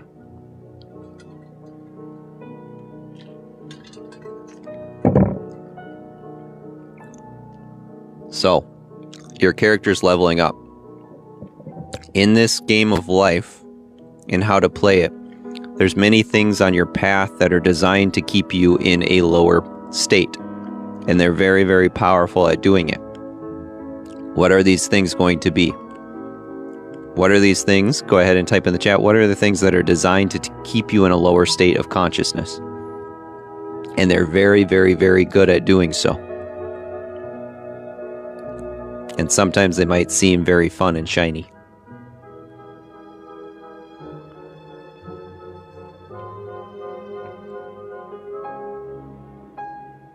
What are some of these things? Fear and lust, yeah. Absolutely. Addiction, absolutely. Addictions to what, right? Let's just point out some of the television and greed. Reality TV, absolutely. Why? Because people are saying this is reality, right?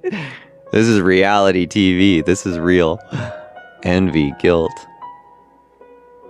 pills, Lower states of consciousness, yeah? Comparisons, resentments.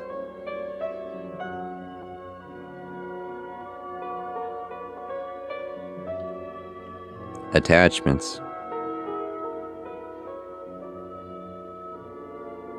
Television programming, right? Programming. How about video games? How about a lot of certain foods? Right. So there's a lot of things designed in the game of life to keep you in the P word 100%. Yeah, the big P word 100%. That are designed to be very flashy, designed to make you feel a quick hit real quick. Understand, if something gives you instant gratification, if something gives you instant relief, if something gives you instant pleasure, chances are it's very, very destructive over your being.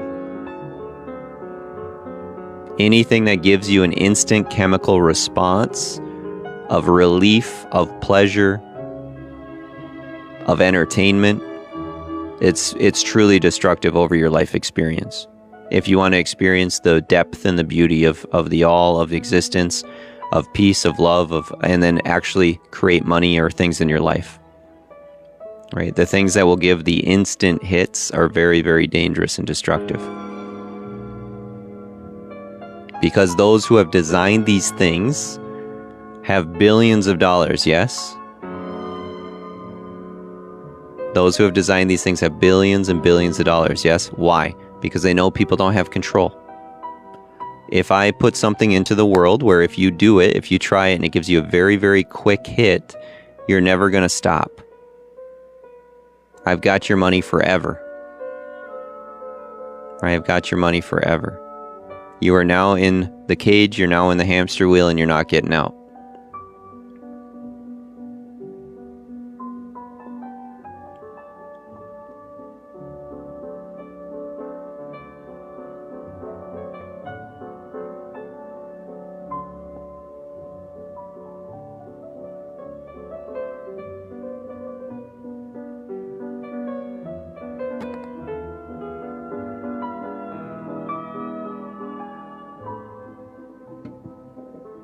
You have to let it all go, Neo.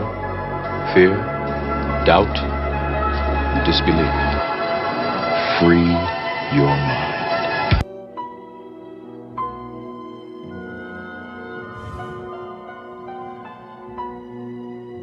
So this is coming to a deeper understanding of how our nervous system and our body is automatically doing things. Automatically doing things. Thank you so much.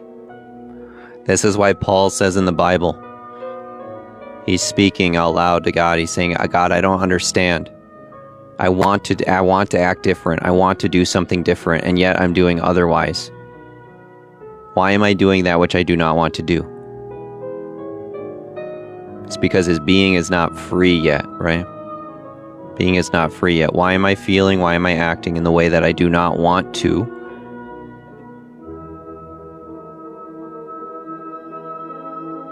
And then there comes a point where he says, it is no longer I who live, but Christ who lives through me. What is he saying? He's saying the higher mind, I have been transformed. I have been transformed.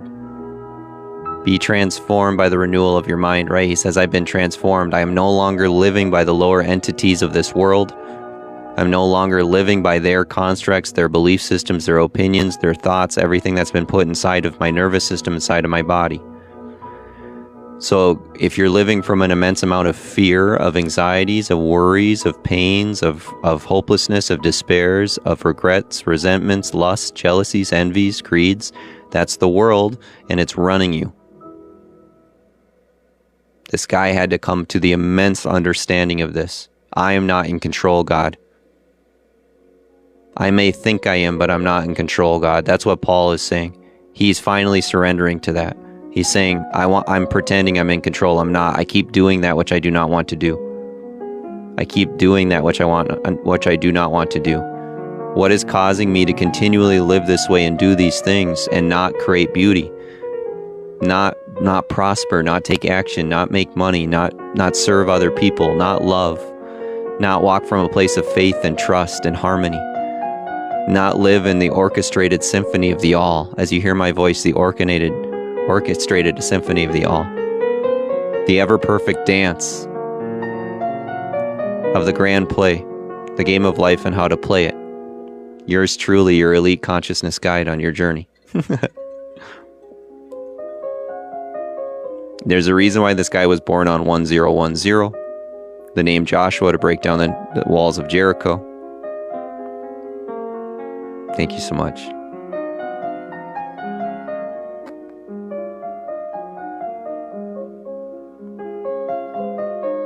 What if your life isn't so random? What if your life isn't so random?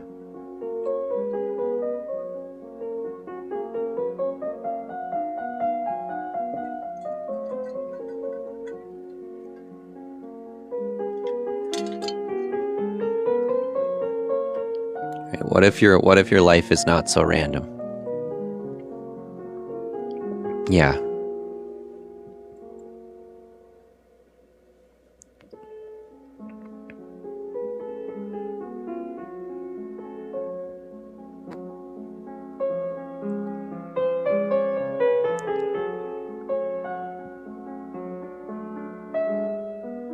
You are a wave experiencing yourself, right?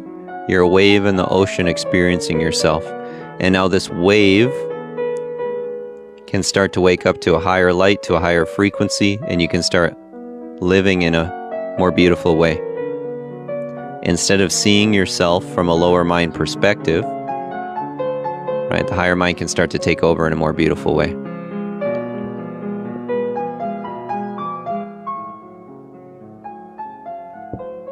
The higher mind is freedom. If you're feeling what I'm saying, please type that in the chat. The higher mind is freedom. The ego identity, the lower mind, the lack limited beliefs. The focus is on poverties, on lacks, on limitations, on pains. The focus is on regrets, resentments, angers, frustrations. The higher mind is freedom.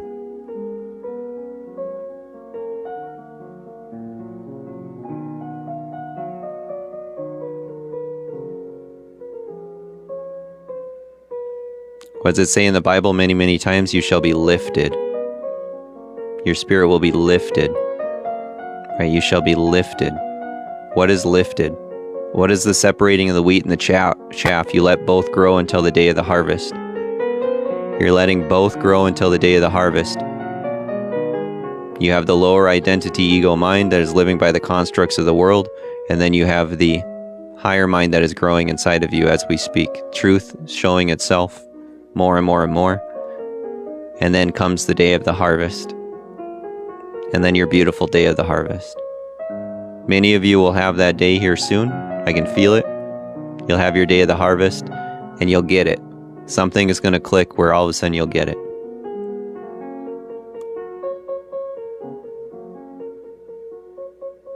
And you'll start living from a lot more peace, a lot more of the present moment. You'll have a lot more joy. And you'll be speaking beauty all the time over yourself and over others in your life, because you'll get it. It's going to click. Right? It's going to click. Okay. Is your life so random? Is all of this random, that you're hearing this voice right now, that you're in this channel, that you're part of this community, that you're going on your journey? Is all that just random happenings?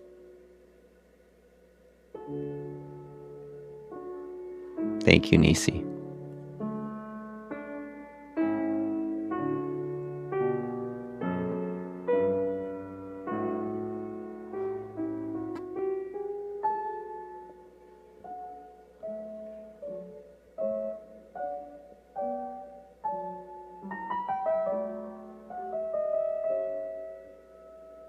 So what happens is your freedom starts to create more freedom for others as well. Your freedom starts to create more freedom for others as well. Your truth will create more truth for others as well. Not from a place of, oh, I need to help them. They're all terrible. You're all evil. I need to help all of you. Not at all. It's from a place of a deep understanding of love. If I see all of you as myself, if I see all of you as creations of God, sons and daughters of God, as am I, and we're all one in this play, in this dance together, how could I not love you immensely on your journey? How could I not want your same freedom for yourself as this guy wanted for himself? To the immensity and depths of everything to go through for that, why would I not want the same for you? Right? For I tell you, if someone can go through the same sort of misery and hell inside, in the body and in the mind for as long as they did, there's no limitation for anybody. There's no limitation for anybody. It doesn't matter your circumstance, it doesn't matter your emotion or your pain that you're going through, there is a possibility of immense amount of freedom and love for you. Right? Where the Spirit of God is, there's liberty. But the true Spirit, as I point to the true Spirit, not a fake religious construct that says you're only going to find it in the church. What does Christ say? For I tell you, tear down this temple and I'll rebuild it in 3 days. You think it exists because it's this big, beautiful building, right?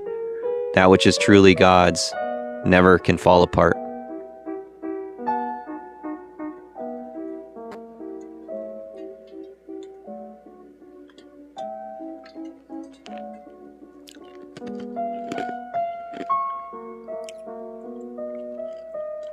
And this is where a lot of people get angry with this guy, or they fear it on a deep level, because they say, "Oh, you're hypnotherapy, you're programming people." Everyone is programmed. Everyone is programmed. I don't pay too much attention to the water. I used to, Trish. I used to be very careful. I need perfect spring water. I need this water. I need hydrogen water. Hydrogen water is great. If you have a little hydrogen water to make, that's great, but I don't pay attention to water so much anymore. I'm just drinking out of a tap, out of a well right now. I have a well here. I used to pay very, very close attention to the water, but that which goes inside of you will not defile you. That which comes out of you is that which will defile you. Is it important for your health to do good things? Yeah. Right? It's important for your health to drink good things? Yeah. Absolutely. Yeah. And it's a personal well. It's a personal well.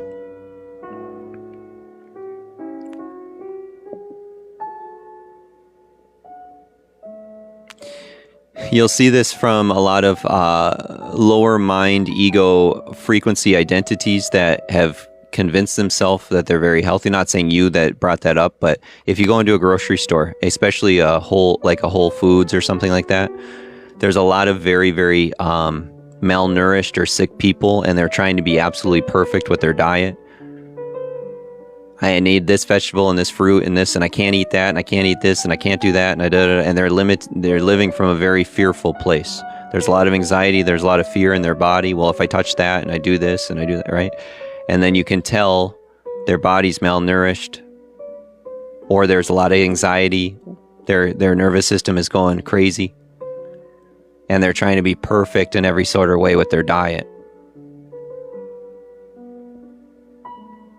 And a lot of arguments start when around Jesus. Well, did he eat fish, and did he drink wine? And right, a lot of people like to argue with all those things.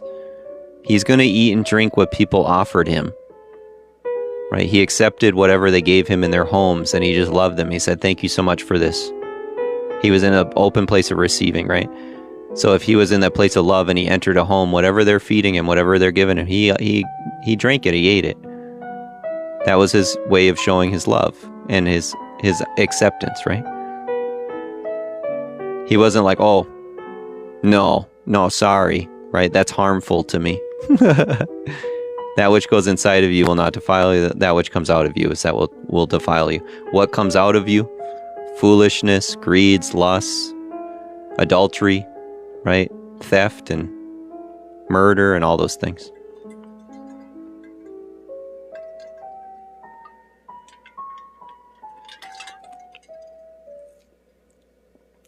Right? That's what he's pointing to. Why? Because the people are asking him, they're like, why don't you wash your hands before eating? You're dirty. You're dirty. You're not living by the law and washing. And he puts them in their place. He puts them in their place, right? That's what Jesus does over and over and over again to all the people living by falsities and illusions and lies. And the Pharisees, he's constantly putting them in their place. He's like, look, you don't understand. You're living by your own ego constructs and your own lies, and I'm here to break them all apart. That's why he always says, do ye not understand my words? Even though you have ears to hear, you are not hearing me. For those with eyes to see, let them see. And then there's 4 billion people on the planet that think they understand Jesus. He's the way, the truth, and the life. Hear all the teachings, all the parables. Every teaching, every parable. To free your wave. To free your wave.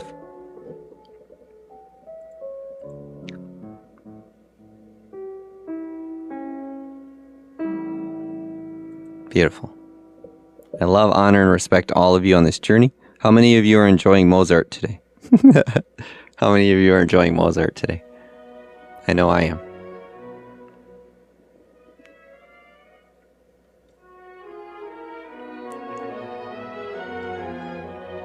Yeah. As I spoke about in the beginning of the channel, when we first started, music is one of the most powerful essences on the planet to create emotional states and to program your mind with thoughts.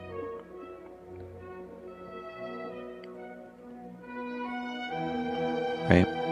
So be very mindful of what you listen to, and you can pay attention to what your kids listen to as well, and it's going to program their actions, their belief systems, what they want to buy, what they want to do, how they feel. Music is extremely powerful. Hollywood understands this on an immense depth, an immense level. They're not stupid. Why do you think whoever shakes their butt the most and shows the most skin makes the most money? Whoever flashes the most greed or most lust on the screen makes the most money. They're not stupid.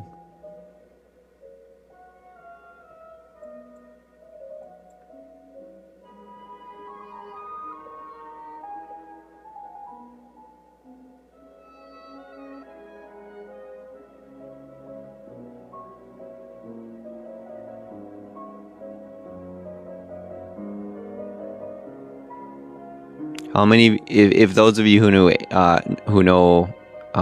Abelhart, he purposely designed his music in a certain frequency, in a certain tone, that was that of abundance, right? He's like, well, if everything is frequency and tune, when I do my music, if I just tune it to an abundance frequency, wouldn't people feel prosperous and love it, right? And then he did that, right? And what did it do? It worked. Now he's got millions of followers, or a million, or whatever it is, but... Why? Because he was learning the music industry. He was learning the music industry. He was learning the frequencies, the vibrations, and understanding, wait a minute, well, if Hollywood is doing this in a certain way, what if I just do it my way? Right? What if I do it in this way? What if I tune it in this way? Music's incredibly powerful at programming, right?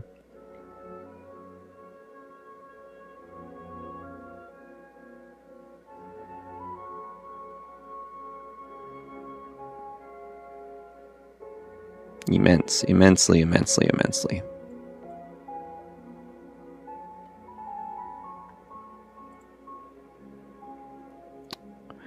Marcus Aurelius, you have power over your own mind, not outside events. And in truth, most people do not have power over their own mind. Most people do not have power over their own mind. On your journey, you're gaining power over your mind. You're taming that wild horse. Right, you're taming that wild horse. Let's go, Teresa. Go ahead and type that in chat. I'm taming the wild horse. The mind, the thoughts that are going crazy all the time, telling you one thing, telling you another. I feel so anxious, I can't slow it down. You're taming the wild horse.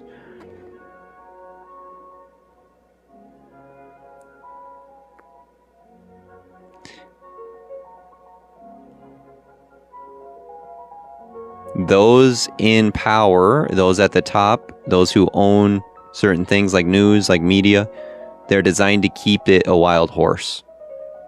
It's going to be a wild horse for many, many people. They're going to have no control over their emotions, over their thoughts, over their opinions, and over their triggers.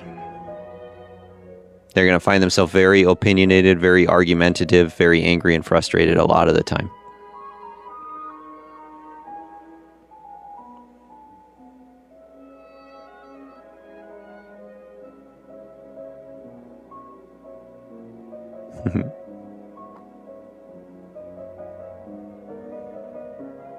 Viktor Frankl, everything can be taken from one man except one thing, the freedom to choose your attitude. So the attitude in truth is the frequency. Whatever attitude that you're living in the present moment, that is going to be in tune with whatever frequency that you're holding. So if you pay attention to your attitude in the moment, you can sense into the frequency in which you're holding.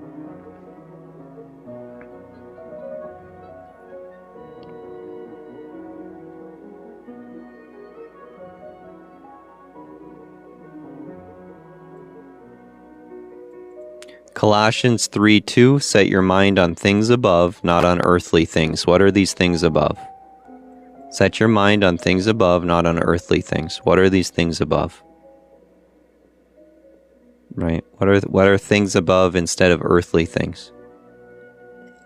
What is he pointing to in Colossians?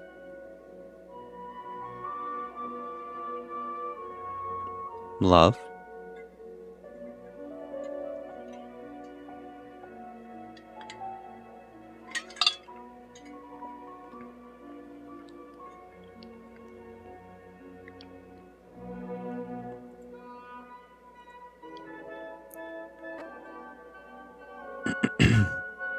Peace, grace, kindness, love, gratitude. Yeah. Peace, joy, abundance, fruits of the Spirit. That's right. All are correct answers. Though that of a higher mind. Set your mind on things above as I speak on a higher mind, right? Gentleness, kindness, yeah. Patience, love. Peace, joy, abundance, overflow. What are the earthly things? Yeah, what are earthly things? Earthly things are going to be, right, all of the temptations, all of the quick gratifications, pains, miseries, evils, injustices, resentments, angers, frustrations, doubts, worries. Everyone tells you what to do and what's good for you. They don't want you to find your own answers. They want you to believe theirs. Then let me guess. You want me to believe yours? No.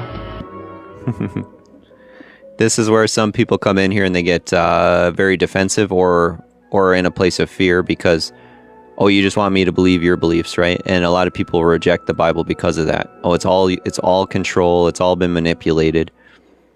I don't like what man has done to it. I can't believe it. The words of Christ are still very freeing. If you truly understand them, if you can read them, no one in all of existence has ever said what he said. It's impossible.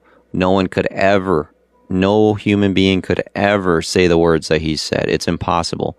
I challenge any person on the planet to ever come up with something similar. I challenge any person on the planet to ever try and talk in the same way, to try and say something similar.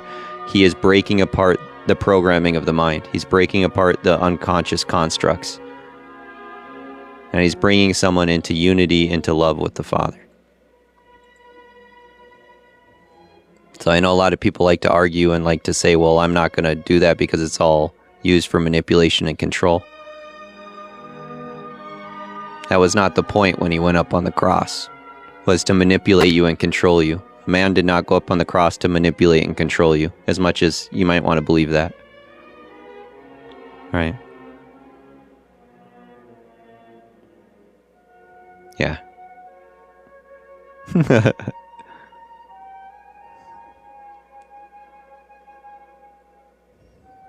Psalm 118:5, I called on the Lord in distress. The Lord answered me and set me in a large place. All right, is this large place a physical home? I called on the Lord in distress. The Lord answered me and set me in a large place. Is that large place a physical home?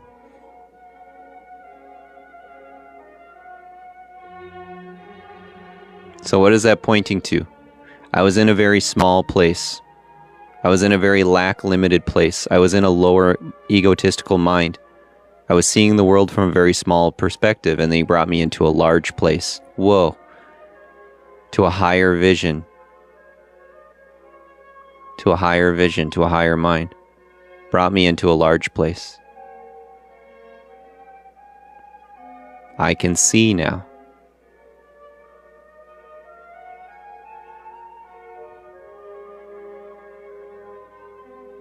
I'm no longer looking through lack-limited vision. I'm no longer looking through lack-limited vision.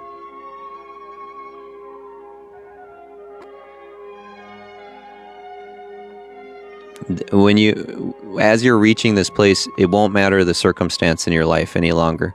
The circumstances won't hold any power. The circumstances will hold zero power. You'll just look at something and say, okay, that's collapsing itself into form right now, no problem. Let's adjust my frequency, let's adjust my emotions, let's adjust my thoughts, and something new is going to collapse itself into form. And I take actions and choices and habits based on that and walking in faith. Right? And adjusting and realigning, adjusting and realigning. Adjusting and realigning, adjusting and realigning, adjusting and realigning, walking in faith and trust, and understanding the laws at a very, very deep level. That's what a law is. It's a law. That's how it works, right? It's not like maybe it will happen, maybe it won't. No, it's a law. Universal laws. For example, law of gravity. You don't just escape gravity, right? Some people on the planet have shown that they can hover a little bit, that they can kind of hover a little bit with their body, but no one can truly escape gravity, right? It's a law. Just like some teachers are teaching law of attraction, it's a law. What is Christ teaching in the laws? He's saying, guess what? If you think this way, if you believe this way, if you act this way, this is what's going to happen. These are nature's, God's laws. Wake up. So what happens is we do one thing, we think one way, we believe one way, and we feel one way, and then we're wanting something different to happen. We're acting one way, we're feeling one way, we're believing one way, we're thinking one way, and then we're saying, well, I want something else to happen. That's not how it works. That's not how any of this existence works. It works in rhythms and tunes and frequencies and harmonies, and it matches. As a man thinketh, as a woman thinketh, so are they, right? For I tell you, as you believe unto yourself, so it be done, right? So, what are you doing? You're matching a higher mind, you're falling into rhythm, into tune with that, and the illusions are being dissolved. Right? Because of the frequency in which helium holds, right? So everything is working on a different density, right? This is why oil floats on water, while other things sink. Helium is a different density than the gravity itself. It's a lighter density.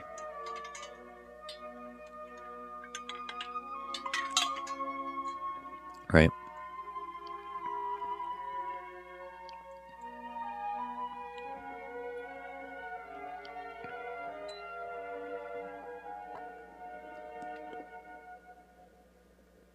I don't know about you all, but sometimes you just need a little silence.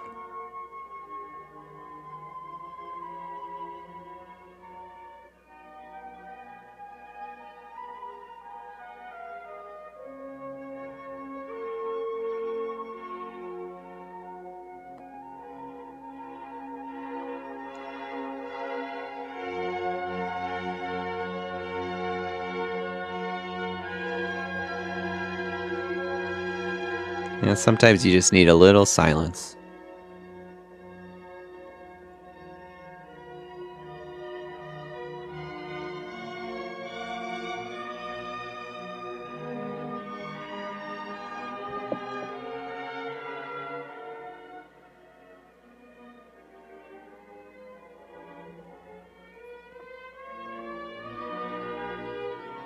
Yeah, and then that which seems so difficult, or that which seems, I have so many questions about this, so many questions about that, I need to figure this out, I need to figure that out.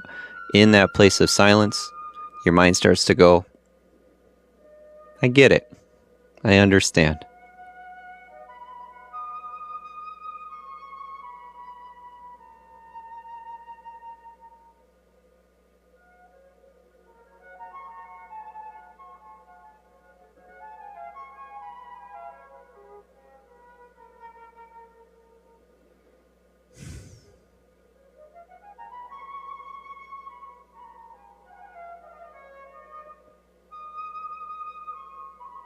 Isaiah 61:1.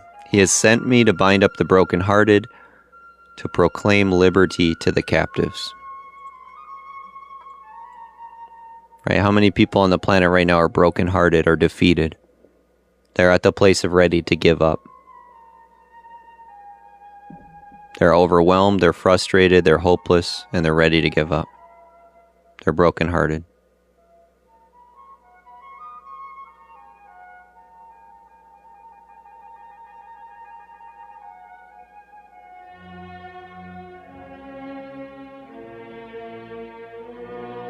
He says, go bind up the brokenhearted, go free the captives. So what is the Bible saying? Those who are broken heart, those who are low in spirit, those who are living in low vibration, low entities, they are captives, they are slaves. Understand this. This is what the Bible is teaching and pointing to. If someone is living from very low emotional states, very low mind, a lot of lack and limitation, and not living from a higher mind, from spirit and from truth, they're a captive. They're a slave to the system. Christ says your battle is not against flesh and blood, but against the evils of the principalities and powers of the darkness of this world. That which goes into the child. That which goes into the innocence of the child. Yeah, free my people, exactly.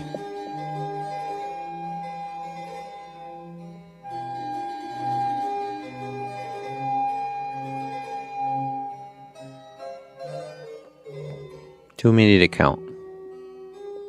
That's the state of the world. Why? Why has it progressed so quickly in just 100 years? 100 years ago, people were not this way. 100 years ago, people were not this way. So much loneliness, depression, illness and disease, misery and suffering, pain. 100 years ago, it's progressed very, very, very quickly.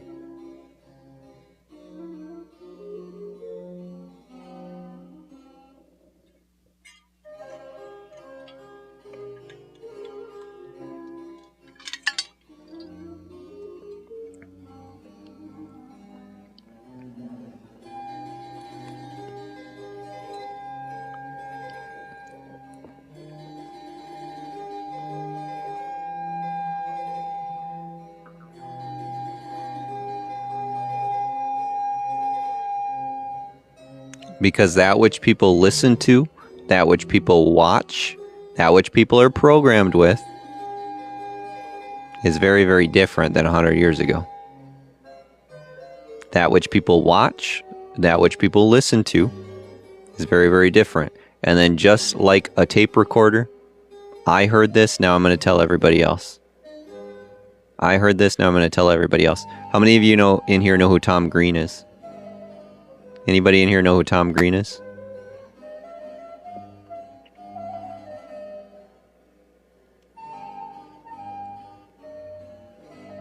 Yeah. Some of you do, some of you don't. Yeah. So he recently came out with a video because he lives on his farm now, and yeah, he turned farmer. Yeah, exactly.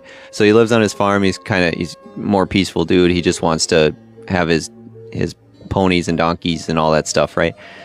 But what he recognized is, he's like, if I just say all these stupid keywords in a video, I'm going to get 20 times more views. So now he's doing these things to show people the stupidity of what they're watching.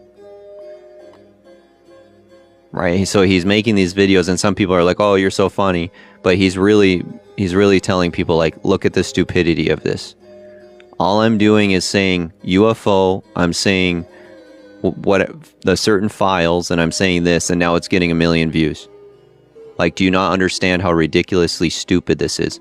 That's what he's saying. Because why? Because that was what's programming everybody's minds, and this is what gets pushed out. So what's going to happen if people get paid for views, or if people get paid for popularity, they're going to push out and make videos on what other people are watching. It has nothing to do with what's good for you. It has nothing to do with what's healthy for you. It has nothing to do with truth of what's really going on. It has to do with what people are searching. That's it. That's it.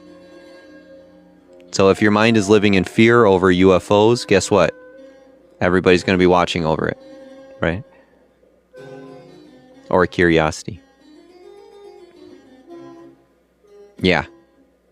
And that's why it's going to be all over your feed as well, because the algorithm listens to what you want to watch.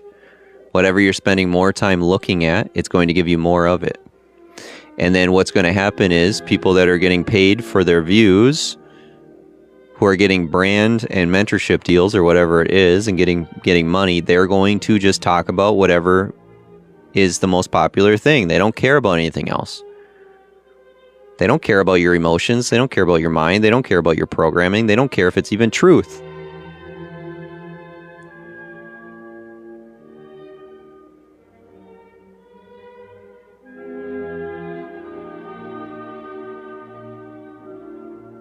We're going through an era and a stage where people are going to be very, very, very lost and very confused. This is why you must clean your garden and be very careful who and what you listen to, especially with the advancement of AI that you won't know. You won't be able to tell the difference of if somebody made it through AI or if it's real. You won't be able to know. So be careful that you put into your mind, into your eyes, into your ears, especially if you feel your vibration changing. If you're watching something and you start to get a little bit of fear, anxiety, worry, hopelessness, sad, grieving, whatever it is, shut it off. If you're listening or watching something that is bringing you fear, anxieties, worries, pain in your body, shut it off. Horror films, shut it off. If you want freedom, you need to remove those things.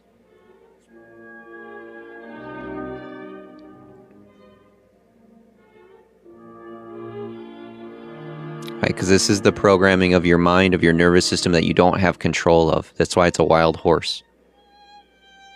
That's why it's a wild horse, and you have no control over it.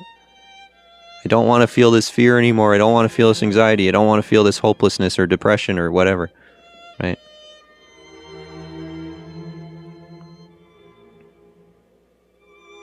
Pay attention.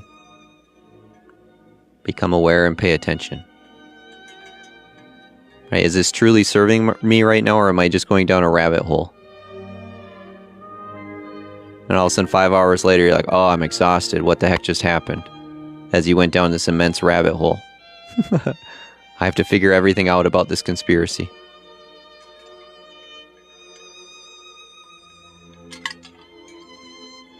But now I'm miserable.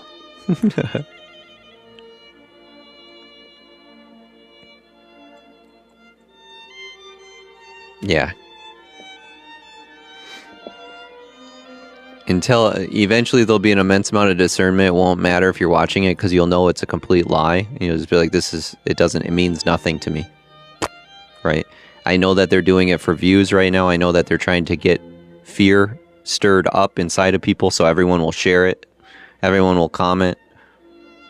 And even if you read the comments, you'll see it from people's identity in which they're living. Oh, this makes me scared. I'm afraid now. I don't like that. Whatever it is, right?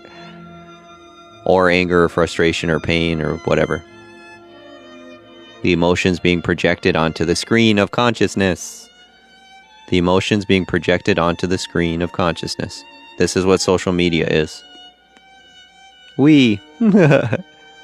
Choosing differently now. That's right. So when I speak on emotional freedom, right, the beach ball's being pushed under and a constant projection onto your screen. So onto your screen of awareness in which you're living and what you're experiencing, the emotions are keep surfacing and coming out in waves. Yeah, a lot of you are feeling sometimes tidal waves of emotions now. Josh, ever since I started this journey, I'm feeling things very, very strongly. Right? How many of you have started feeling things in a stronger way ever since you started this journey with myself? All of a sudden, these emotions feel so much stronger.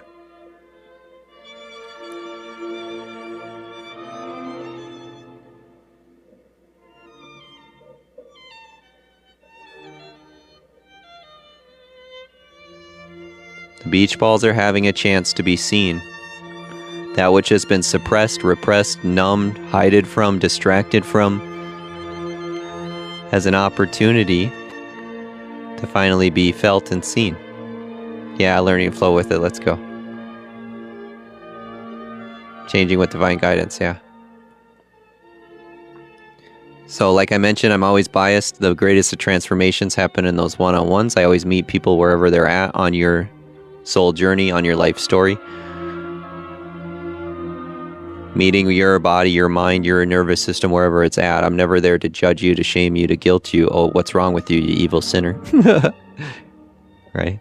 No. This is why this is constructed the way it's been. This is why you feel the way that you feel. This is why your nervous system is doing this for safety. We start to unravel it. We remove that which is not serving you. And then we start to put in that which can serve you in a beautiful way. Peace, love, joy, harmony, health, wealth, money, a higher aligned frequency, and then the spirit, right? Where the spirit of God is, there's liberty. Where the world is, there's going to be pain, suffering, misery. It's just the way it is. And then you can start living your life in a different way. You can start playing the game in a beautiful way. So I don't want you to see it as a video game, because that gets dangerous, because then you look at other people as not important. Where everybody's connected to the one, they're all important. However, most people are asleep. Most people are sleepwalking. Right? Most people are just sleepwalking. They're going through the patterns, their belief systems, their opinions, their thoughts, and acting unconsciously without any sort of recognition for what they're saying, what they're doing. Right? But it doesn't mean that they don't have a soul. And it doesn't mean they can't feel love. Right? Everybody still has an opportunity to feel love and has a soul. And yeah, it's just sleepwalking. It's autopilot. And these are going to be the people that the second something is, go do this, buy this thing, do this, then they go do it. Right? The latest trend. Oh, I'm on it. Instantly, right? Instantly. It's just all unconscious autopilot. And they think they're making a choice, but are they really?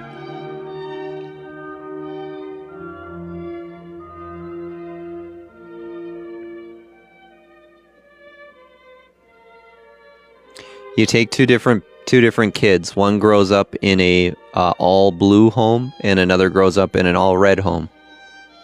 One grows up in an all blue home, and one grows up in an all red home.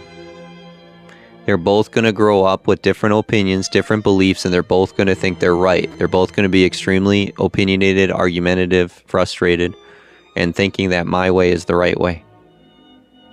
Who's right and who's wrong?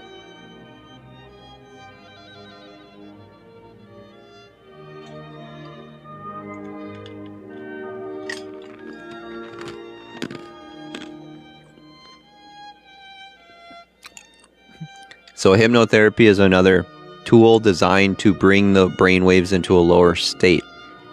There's alpha brainwave states, there's beta, there is theta, and then there's gamma and delta.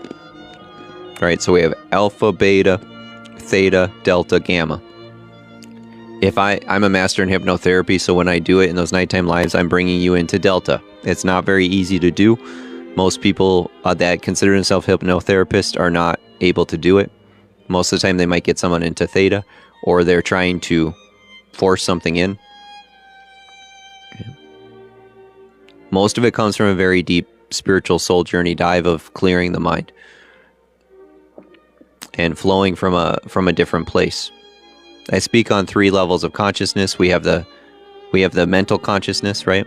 We have just our conscious mind, our thoughts, that which we think we are. We have our unconscious, that which is happening in your nervous system, in your body, that which is truly running the show. And then the superconscious, which is the all. That is why the trees are growing. It's why your body went from a little embryo into a big human being. It's how the planets are rotating. It's how the stars are all in perfect alignment. How the sun and the moon are in their perfect place all the time. It's how the rivers are flowing. Right? So then there's the superconscious. So hypnotherapy can be a powerful tool used. I do use it sometimes if it's necessary. However, most of the time it's not necessary. In the nighttime lives, it's necessary to put people to sleep and to give you a beautiful night's sleep of beautiful dreams. Right? Beautiful dreams. Rather than nightmares and waking up every other hour and saying, I can't slow my mind down, I can't repair, I can't. Right? Yeah. Yeah, some are gonna be very pushy with it because they don't understand it in truth. Maybe they went through some courses and now they're a hypnotherapist or whatever, but they don't understand the true use of it. Or they're doing stage hypnotherapy and making people quack like a duck or whatever, right? It's a transformative tool to free your mind and to reprogram higher beliefs in there and things that serve you. Right? It's just a transformative tool that can be used. Same thing with neurolinguistic programming. I'm a master in neurolinguistic programming. That's the understanding that the mind is programmed in memories and pictures and thoughts and energies and in colors.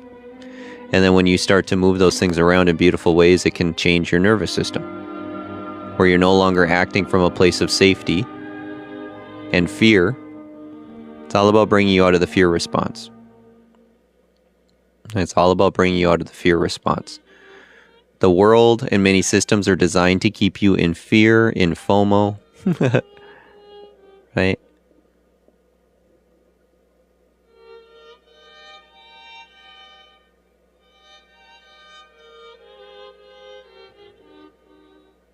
So it's designing to bring you out of fear responses. Yeah, no more fight, flight, or freeze, right? Fight, fight, or freeze.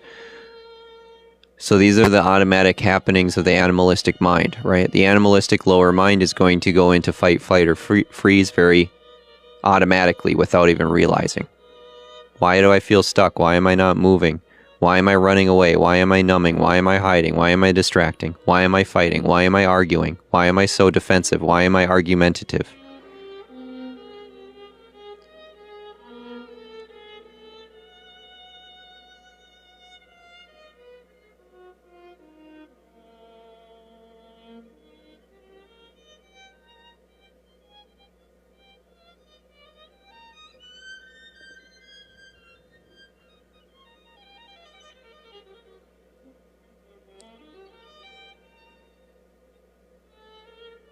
I'm just enjoying the violin solo right now. I was just enjoying the violin solo. Perfect timing. Perfect timing. So, the financial freedom that many people search for or look for is often coming from an immense place of lack, of limitation, and lower frequency where they're not able to do so. So no matter how much struggle, no matter how much strive, no matter how much they try and do something, it never works out. They can't get it. It just won't happen. So until the mind transitions, until the frequency transitions and the identity transitions, oftentimes the money will never make its way in. For example, this guy had periods in his life where making $10,000 in a week wasn't unheard of. It wasn't a big deal. And then other times in his life where getting $1 was difficult. Getting enough money to eat was difficult, very, very difficult, almost impossible. And then other times where money would flow in very, very easy and very, what's going on? And what's going on? For example, there's a study done where it's the same part of the street. Okay, so they take homeless people and they put up a sign, please help, anything helps, right? Anything helps. I can't eat, I'm homeless, anything helps, thank you. signs like that, and they're sitting in a corner of a busy street. The whole day goes by and they get something like, I can't remember the amount, $25 or something like that, let's say. Okay. Now they take a very attractive 20-year-old girl, and she's wearing like a mini skirt, and she's just an attractive young girl. And she goes out on the corner and she's holding a sign, help me get my trip to Hawaii, or help me get my trip to Tahiti, or whatever it is. How much money do you think this girl gets?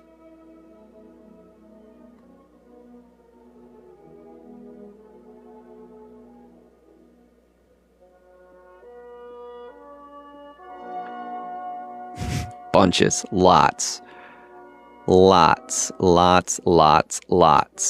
She's smiling, she's kind of giggly, kind of flirty or whatever, and she's just sitting there on the side of the road. Lots and lots and lots of money. Lots of people are just handing her all sorts of money. And then the people that are sitting there with the sign saying, please help, I have nothing. Anything helps so I can eat or get shelter. They get ignored. Right. So what's going on?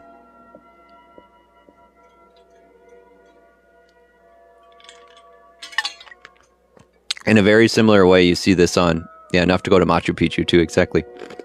In a very similar way, you see this on social media. If you ever watch battles, there's some people in battles that are making $5,000 every single 10 minutes. And I'm not kidding. Some people in battles are making thousands and thousands and thousands of dollars per minute sometimes. They're making millions of dollars off of people throwing these gifts at them in those battles. But they're getting massive ones. Okay, they're getting massive ones. They're getting 300 to 500,000 points on their battles. For example, when this guy's done battles, it's been 15,000 points. I appreciate and love all of you, but I'm nowhere near. Some of these people, it's just here you go, here you go, here you go, here you go, here you go, here you go, here you go, here you go, here you go, here you go. Why?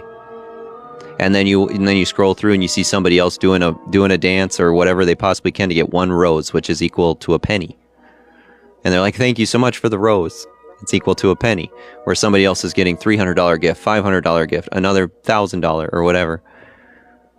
Over and over and over and over and over and over and over again.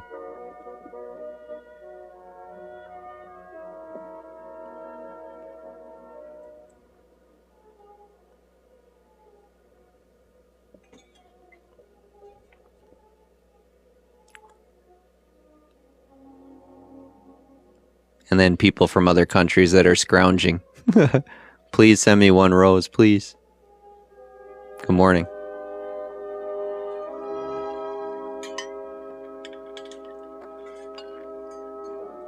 Why? How is it? The frequency, the identity, that which they're living from.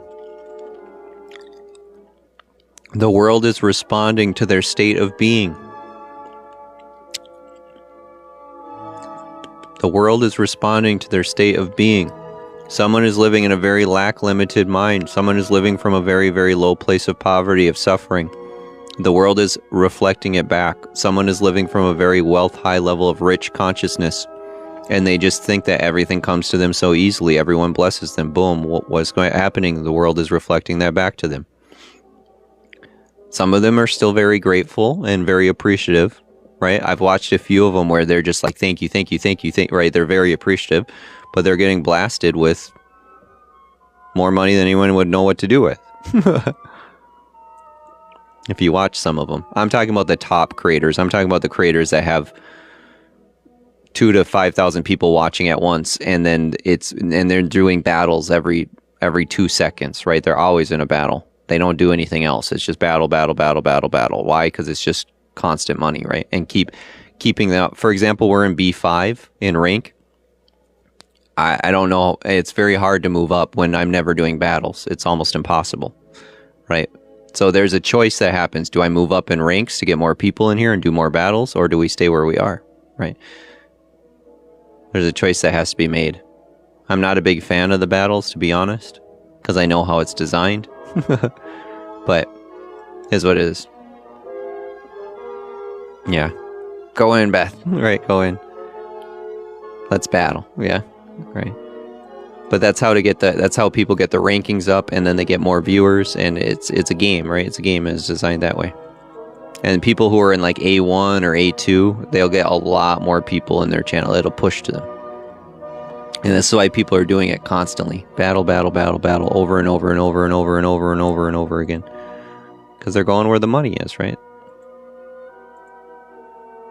And they just go where the money is. Put your mind on things above, not on earthly things. So that's where does my mind go? Where does my focus go? Where does my attention go? Right? I know that if I'm in the highest place of service and giving as much as I can, that I will be well taken care of. And I'm bringing you into the same place, right? Where you have an immensity of trust and of faith with life itself. That if you take action and you move from love and move from light, that you will be more than well taken care of. Right? You will be more than well taken care of. Go ahead and type that in the chat. I'm more than well taken care of. Yeah, it's only when you're a slave to the system when you're not well taken care of.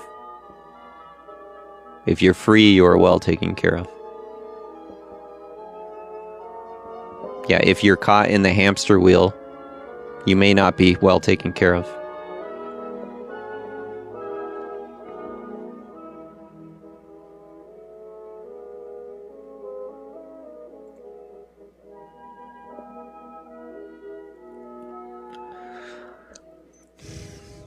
So this is where people have fallen into, right, of trusting the system. The system's going to take care of me. The system is going to do this for me. The system is going to do this for me. The system can fall apart in a heartbeat. Right? The system can break down in a heartbeat. All of a sudden people are saying, wait a minute, you mean I'm not going to get Social Security? I'm not going to get this? I worked for 50 years and I'm not even going to be able to retire? The system can fall apart in a heartbeat. Right? What cannot fall apart is the true infinite supply. That cannot fall apart. Your supply cannot fall apart, where it truly comes from. People fall into and trust the system as their supply. The system is not the supply. The supply is the all. The system is a designed construct within the supply. The system is a designed construct within the supply of the all. So the more you're falling in a higher alignment with truth that Christ was pointing to you, right? He was saying, how many times have you seen me bend reality? How many times have you seen me bend reality? And yet you still live in lack, limitation. And yet you still question. And yet you still live in doubt. Oh, ye of little faith. You still live in doubt. You still worry about the tomorrows. You still live in fear. You still worry about if you're going to be well taken care of. How many times have you seen me bend reality? How many times have you seen me go to the true source of supply? Right? This is what he's teaching his disciples over and over and over again. Why do you doubt? Why do you doubt? Why do you live in confusion and fear? Look at me and what I've done. Over and over and over and over again. Be transformed by the renewing of your mind. And so if the sun sets you free, you will be free indeed. What is the sun setting you free from? From lack, limited beliefs, from the constructs of the world, from your memories, from your pains, from your traumas. That you shall know the truth, and the truth shall set you free. That's Ghostless.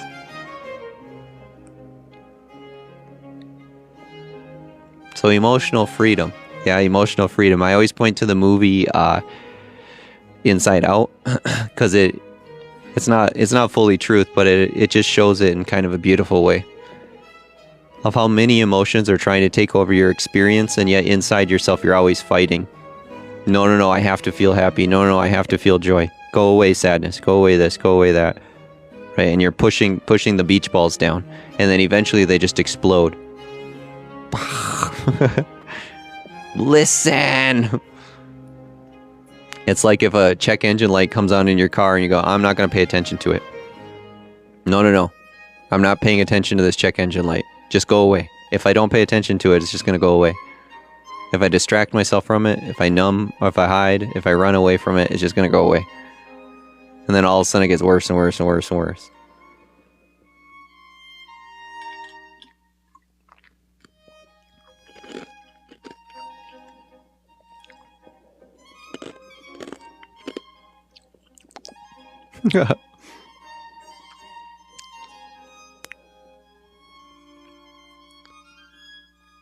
Choosing your thoughts. Now, not so easy. Everybody tells you to do that. Well, just think higher thoughts, right? Just think more positive. Think more positive. Okay, I'm trying. I'm trying. I want to think positive all the time. Everybody would, okay? Everybody would on the planet. Just be happy. It's that simple. Just think positive. It's that simple. Okay, well. I'm not feeling it. Right? I'm not thinking it. I'm trying. We must tame that wild horse. Okay, we tame the wild horse. By far the quickest way to tame this wild horse is through those one-on-ones. Many of you are feeling much more regulated in your nervous system, in your mind. Many of you are feeling much more calm, at peace after those one-on-ones. Some take a little while. Some take a few of them. Some take just a couple. And all of a sudden you're like, wow, I'm so much more peaceful, so much more calm. I've got more natural joy, more natural happiness. Why? Because we're taming the wild horse. Right? Party ponies.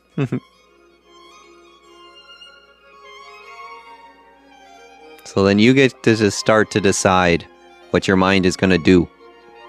It's your mind, right? Why is it running you? Why is it running you? You can choose what you want to do with your hands right now. You can move your feet. You can talk. You can blink your eyes. You can move your neck. Right? You can move your body the way you want. Let's get you to move your mind the way you want to. Taming the pony. Let's get you to move your mind as well the way you want to. Moving your body and your mind the way you want to. Rather than the way that the world is designed to control your mind. Right?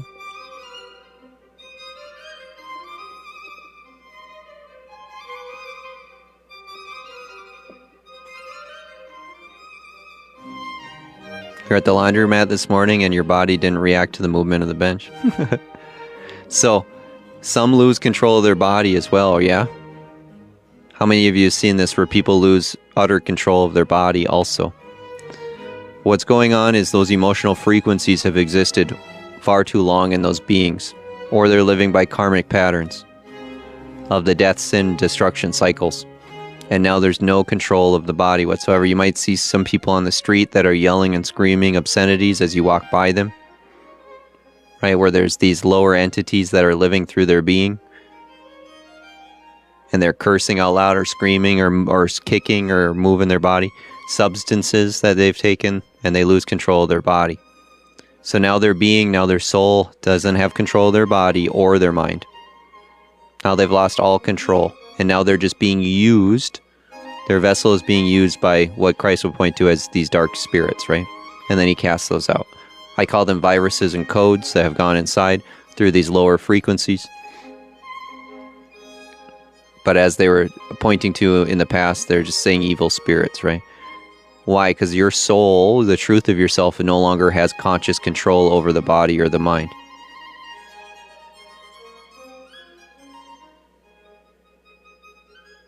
And you're going to see this with some people, right? No control over their body whatsoever.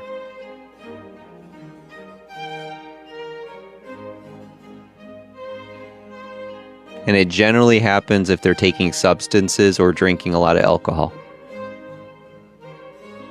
Right? If someone drinks a lot of alcohol or taking substances because of an immensity of loneliness, of pain, of hopelessness, of fear, and then no control over the body. Yeah, this guy used to wake up in his own vomit and blood. Andrea, this guy used to wake up in his own vomit and blood. In a complete haze. Yeah. Dis-ease in the body. Yeah, out of harmony, out of truth, out of love, out of light. So some are best way to explain it, the Bible talks about different illnesses and diseases. Some are results of karmic patterns of death, sin, and destruction by thoughts that are so out of alignment with truth, and actions and habits and choices. This is where repentance and forgiveness comes into play. But they also point to other ones where he's saying, this man has not sinned. This woman has not sinned. Right? That their illness, their disease is being used as another way for existence itself. For example, if this guy didn't go through an immensity of illness and disease, I would never be here. I wouldn't be talking in this way. However, it was also a result of massive amounts of sins, of being way out of alignment with truth and living from very, very dark places. So, a little bit of both. A little bit of both. Being used by existence for that purpose, and then also lots and lots of darkness, lots of sin. Explain a little bit more about dark entities. Yes. So, frequencies. Waves and frequencies. If you ever look at Dr. Emoto's studies, there's the higher frequencies that he's pointing to and the lower. So he's studying water under a microscope, molecules of water, right? The water is taking shape and form depending on the words that he's putting around it. So he's putting thank you, I love you, gratitude, peace, you're beautiful, all of these words and vibrations that are on a higher plane. And he's looking at them under the water, and they're taking these beautiful angelic structures. It's like looking at a snowflake. Like, wow, look at that. A snowflake under a microscope is like, whoa, look at the beauty it's taking on. It's looking like a divine structure, right?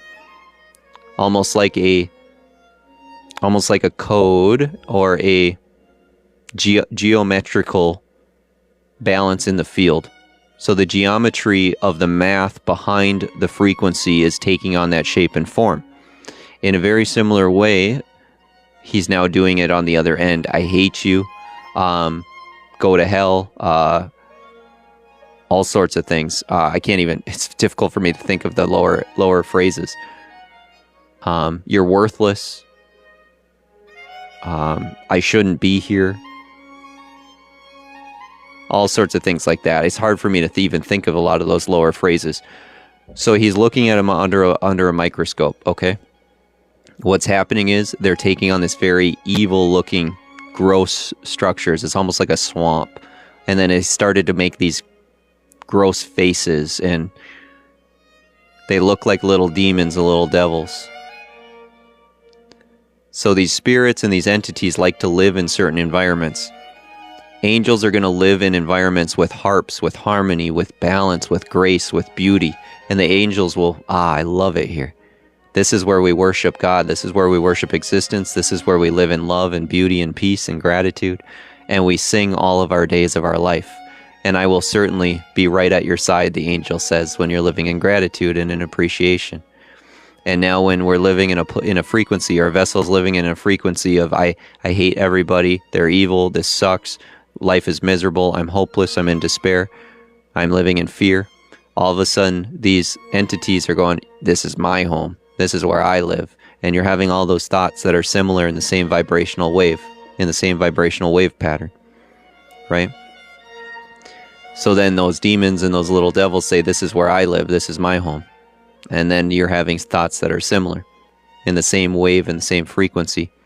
So if you want to have angels live at your side, if you want to have the kingdom living within, what do? You change your inner state, your inner world. You come into alignment with truth, which is love, which is beauty, which is creation itself, which is joy, which is the inner child, which is what Christ was saying, which is the transformation of the mind.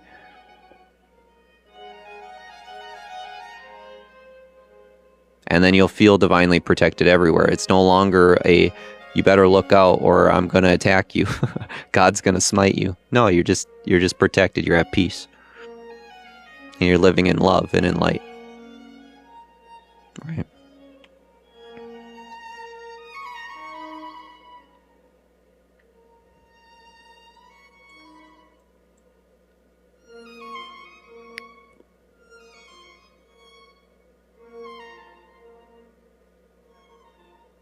It's the most powerful book in all of existence that's ever been made. That's why there's billions of copies. This is why it's transformed millions of people's lives, and it's also why it's used for control. It's also how it's used for guilt and shaming people. It's also how it's used for creating traditions and false lies. It's the most powerful book ever written in all of existence. Right? It would not have the ability to do what it's done if it wasn't that powerful.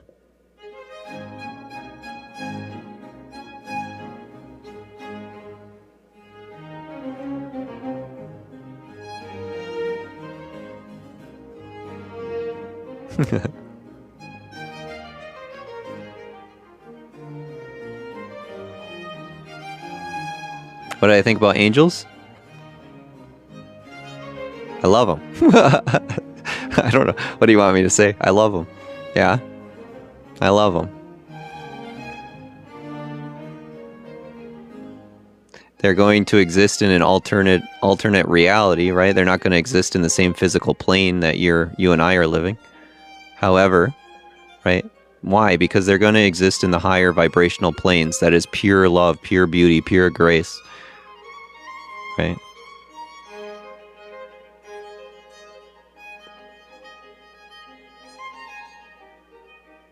They're living in an forever place of worship.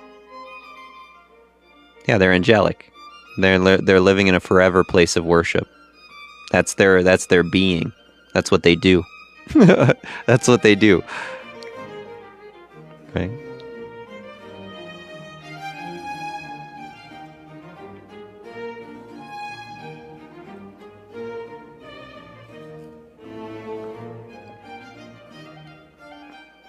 However, if you're holding on to a lot of judgments, a lot of resentments, a lot of pains, a lot of miseries, and you think that there's angels at your side, think again. Think again. They like to live in certain environments. They like to live in certain frequencies, certain environments. Bum, bum, bum, bum, bum, bum, bum, bum, bum.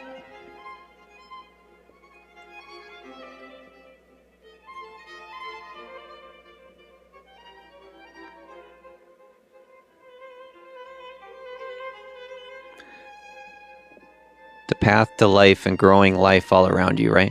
Seeing beauty grow all around you. Go ahead and type that in chat. Seeing beauty grow all around me. Seeing beauty grow all around me.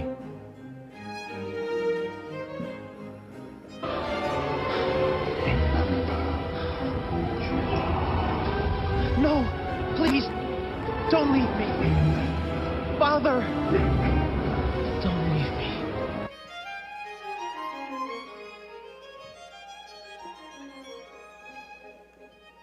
Thank you for the prosperities. Thank you. Thank you, hey.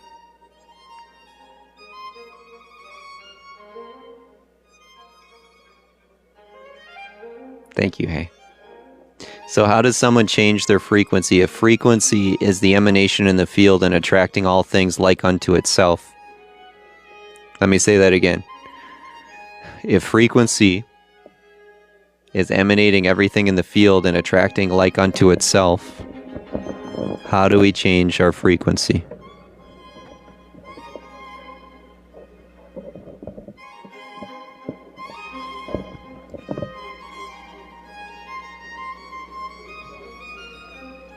Thoughts? Yeah.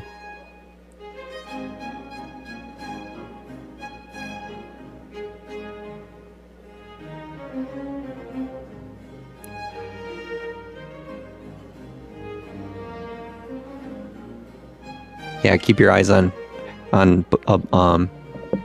heavenly things, not on earthly things. Music, absolutely music. What type of music, right? Changing your frequency. Maybe a little bit of Mozart. Out with the old and in with the new. Let's go.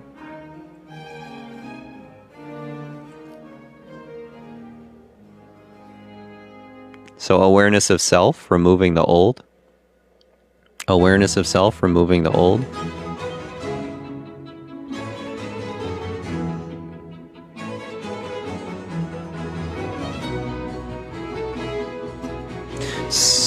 Yeah. Whoops.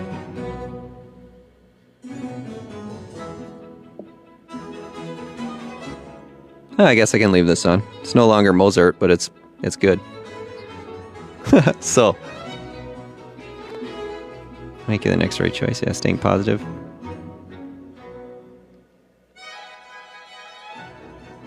Right, so the question is, a lot of people are born into very, very low vibrational states. They're born into the swamps. Right, a lot of people are born into the swamps. They're born into very, very difficult situations. Maybe lots of poverty, maybe lots of divorce and violence, maybe lots of addictions. Right, they're born into it. They're born into the darkness, right? This guy was born into the darkness. No chance, right? I'm going to be a low frequency being growing up. I'm born into the darkness, right? So, how does someone get pulled out of that? Right? You're born into addictions. You're born into poverty. You're born into pain and misery and suffering. You're born into the sins of the world. Maybe you're born into your mother or your father selling their body, whatever it may be.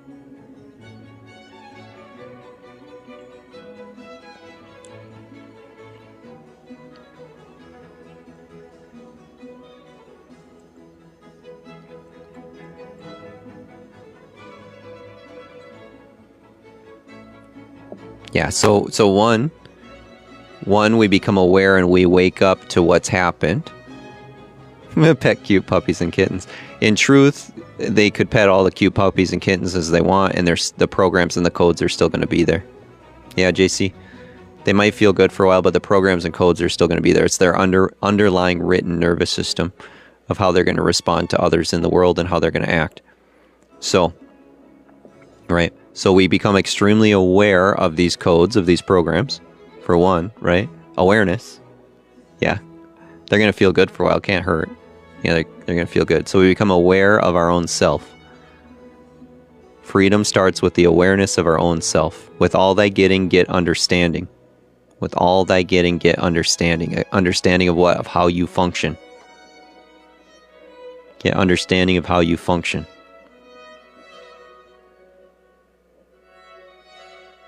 With all thy getting, get understanding.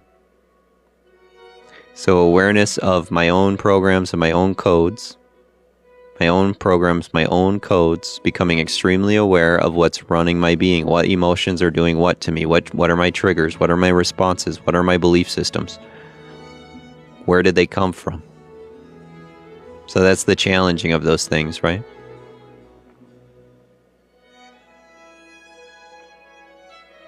And then the removals are going to be things like I bring someone in a very transformative one-on-one, hypnotherapy, certain techniques like meditation can do it as well, but it needs to be done in the exact proper way for a true removal. And self-evaluation. Repetition of the new. Repetition of the new can start to rewire the code. Repetition of the new. Recognition of the false. So if something is truly recognized as a lie, as false, it falls apart.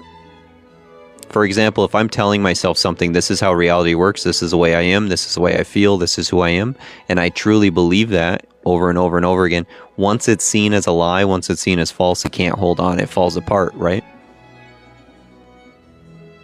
If something is seen as a lie, if something's seen as false, it falls apart automatically, right? So I believe this about myself. I think this way about myself. I see the world in this way. Once it's seen as an illusion, as a lie, it falls apart automatically. Oh, wait a minute. This isn't real? That's not who I am? What? That's another way. Breaking patterns is another way, okay? Type that in the chat, breaking patterns. It's the rewriting of the nervous system of the code. So, for example, you're about to do something automatically that you normally do. You're feeling a certain way, you're going to the fridge. You're feeling a certain way, you're grabbing a cigarette. You're feeling a certain way, you're doing this, whatever it is. And what happens is in that moment, there's a split reaction where you go, wait a minute, now's my opportunity to break the pattern. So instead, you find yourself doing something else. You find yourself playing music like this or whatever it may be. You find yourself going for a walk. you find yourself doing something different. You're breaking a pattern. Oh, this is normally my time where I turn on the television for 2 hours. Instead, I'm going to go and start researching how to build a business. Instead, I'm going to go spend some time with my family or my kids, whatever it may be, right? You're breaking the pattern. And in that soft, subtle change and shift, the neurons start to rewire and recode themselves. However, it can be a painful process sometimes for some people. It might feel like utter terror when you're trying to break the pattern. When you're trying to tell the nervous system and the body, no, I'm doing something else. No, I'm doing something else. I'm doing something different. Your body and your mind might fight immensely. It might fight immensely.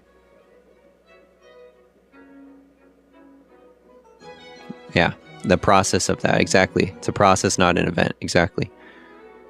So the small, subtle transitions of rewriting your patterns. Let's go. Yeah, exactly. So what's happening is you're catching yourself in a moment where you're like, wait a minute. I automatically am doing this right now, and it's not something that's serving me. Right? This is something that's actually destructive for my time, my money, my energy, whatever it is. My health and my body. I'm going to choose something different in this moment.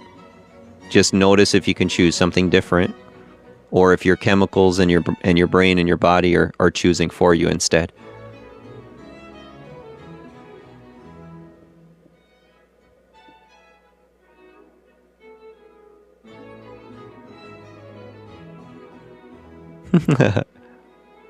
It's to bring you more life, right? What does Christ say? I am the way, the truth, and the life, the narrow road, the path to life. The narrow road and the path to life, where you feel the beauty, you feel joyful and happy, you feel the kingdom all the time. Because the world is no longer destroyed, your inner world. And then you can feel peace and joy and love all the time.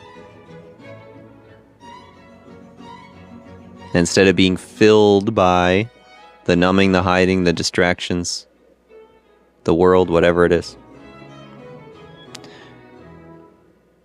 Because we do these things automatically. I'm feeling a certain way, I need to turn on the news now. I'm feeling a certain way, I need to turn on the television. I'm feeling a certain way, I need to go eat. When most of the time it's not even true hunger pains. Most of the time it's boredom or whatever it is, frustration or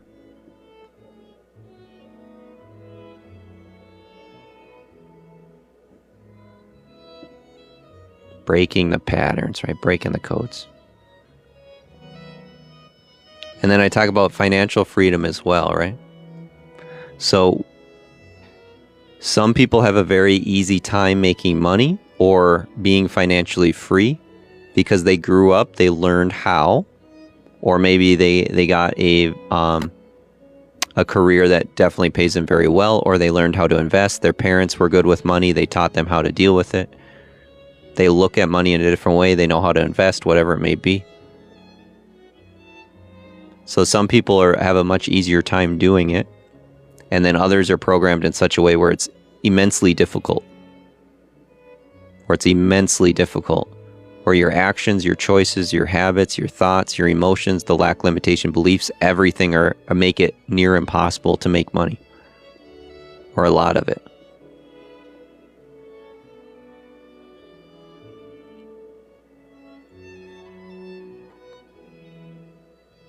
So when the inner world and the thoughts get cleared out more and you're moving from a place of clarity, you're moving from a place of creativity, then those ideas can start to serve you in a higher way. Rather than you're spending 2 hours every single day worried about how you're going to pay your bills, the 2 hours every single day your mind is focused on creating something that is paying your bills and overflowing more. This is why Albert Einstein is pointing to a problem is not solved on the same level of consciousness in which it was created. We become hyper-focused. The nervous system of the mind becomes hyper-focused on safety. How do I survive? How do I survive? How do I survive? Instead of the actual solutions. Instead of directing our energy, our thoughts, our emotions towards that which is serving us and creating the money, we're more focused on the poverty, on the lack, on the limitation, and how I don't have enough. Right? Let's go. Let's go, Nisi.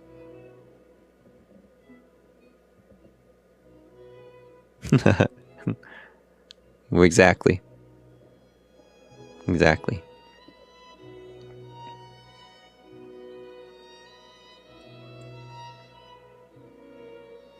It'll trigger a lot of people. It'll bring up a lot of things inside. Yeah. Depending on how you grew up, what you learned in school, and school is never going to teach you how to get rich. There is no elementary, middle school, high school, or college that's ever going to teach you how to be wealthy. Ever. They just don't do it. They teach you how to remain as part of the machine. How to remain as, how to get by. Right? This is how you're going to survive. You're going to learn this, and this, and then you're going to survive, and you're going to be in the hamster wheel. That's how it's designed. So if you want to be wealthy, if you want to overflow, it has to come through your own understandings. You have to do your own research. You have to dive in yourself. Nobody's going to do it for you. Nobody's going to do it for you when it comes to financial freedom. I promise you that. And you can pay attention to the people around you of what your belief systems probably are about money. Your actions, your choices, your habits, and belief systems around money are going to be very similar to the people you're surrounded with. Your friends, your family, your coworkers can be very, very similar. And then you can just look at their results as well. For example, when I look at my own parents, my own family, my own old friends, I had to be very, very honest with myself. Wait a minute. Looking at my old friends, old family, I had to be very honest with myself. I'm probably thinking and believing similar to they are.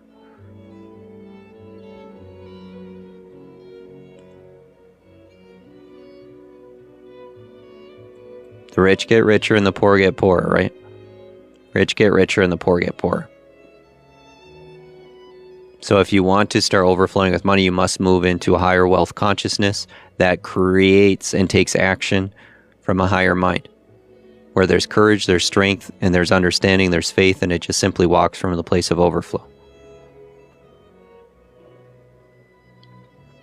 As there's 85 people in here right now, and there is, 400 million in the US, you're allowed to receive these teachings on a very deep level. You're allowed to receive these things on a very deep level.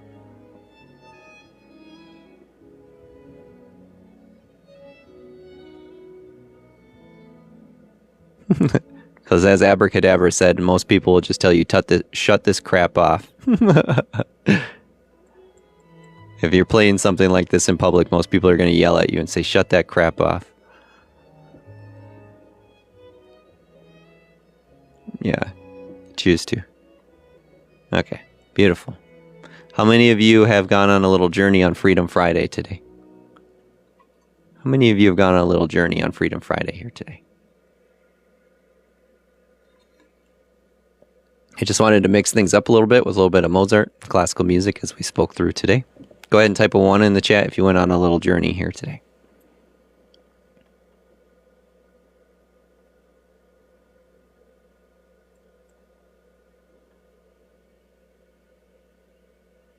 What do we got next? We got Bach.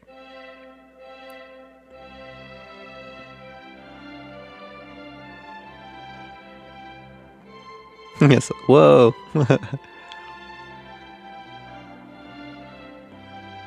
Thank you, JC, for the jellies. Thank you, JC. You're always such a blessing. I appreciate you so much.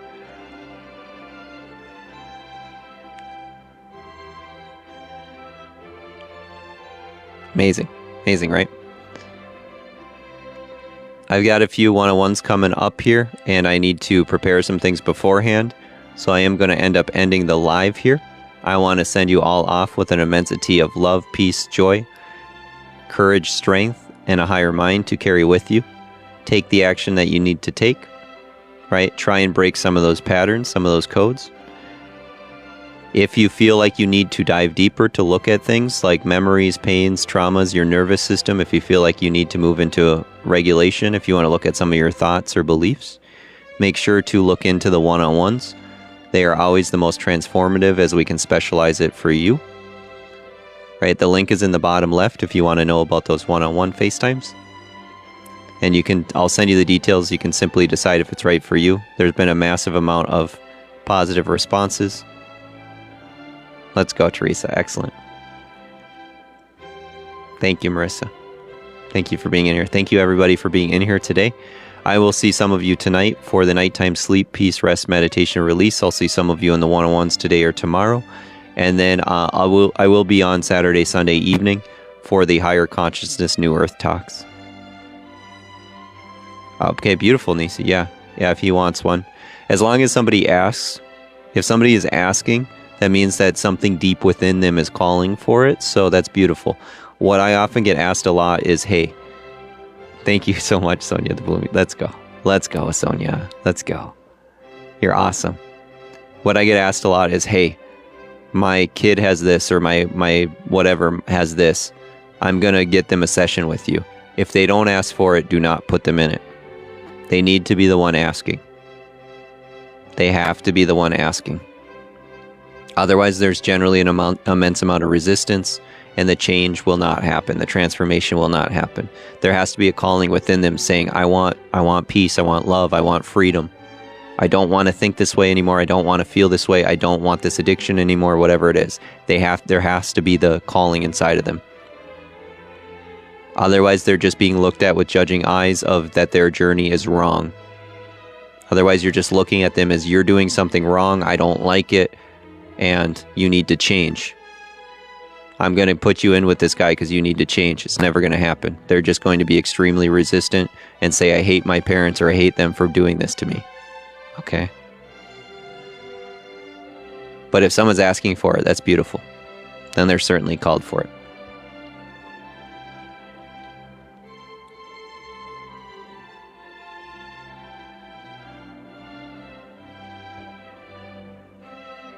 Yeah, if he asks, that's excellent. What's happening, Nisi, is he's seeing the transformation in you, right? He's noticing and he's feeling the transformation in you. He's going, wow, right? Maybe I want that too. Right? Because you're embodying a different vibration. You're embodying a higher love, a higher frequency, right? And then oftentimes others around will say, I want that. Have a great weekend, everybody. I'm going to stick around just to answer a couple questions if you have questions for me. If you have questions about your own emotions, your own mind, your own spiritual or soul journey or patterns, now is the time to ask. If you have questions about those transformative one-on-one FaceTimes with myself, if you have questions about the merchandise for the channel, the hoodies, crop hoodies, the t-shirts or hats, or if you'd like the free ebook or questions about the other ebooks, go ahead and ask away. Let's go. Good to see you all. Thank you, Nisi. You're excellent. Let's go. Thank you so much, everybody, for being in here. All of you are a blessing. I appreciate you so much. Thank you for being in here. Have an amazing weekend if I don't see you. Otherwise, I'll see a lot of you who are diving deeper on Saturday and Sunday. Those of you who are going all in on your journey and diving deeper, you're here on Saturdays and Sundays as well. And I'll see you then.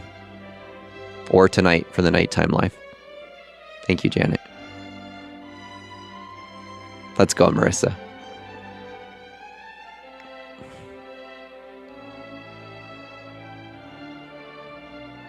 Yeah. See her as nothing wrong with her in that moment, especially if her body is starting to decline. Especially if the body's starting to decline. It's just bringing an immensity of stillness. Bringing an immensity of stillness in her environment. And then the body will often function on a higher level. When someone's body is deteriorating, when it's falling apart, or if the mind is, for example, like Alzheimer's, a lot of times their nervous system, their body, their mind functions much better when they're around stillness. But if they're around a lot of more chaotic things, or if they're around judgments or emotions of looking at me, something is wrong with me, the inner mirror starts projecting inside, and it's like, can't figure out what's wrong with me. Even though things aren't working, I'm trying, something's wrong with what's going on, right? So just bringing an immensity of peace and stillness, and oftentimes it functions on a higher level. But a lot of compassion and grace through the process too.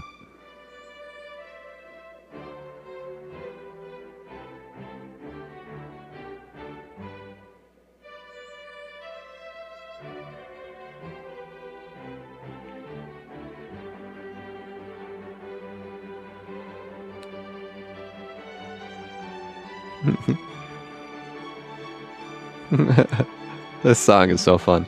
I love you all. Have an amazing day.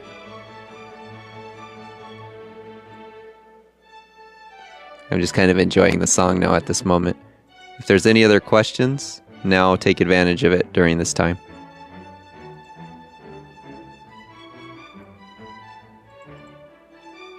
For I tell you, take advantage of it.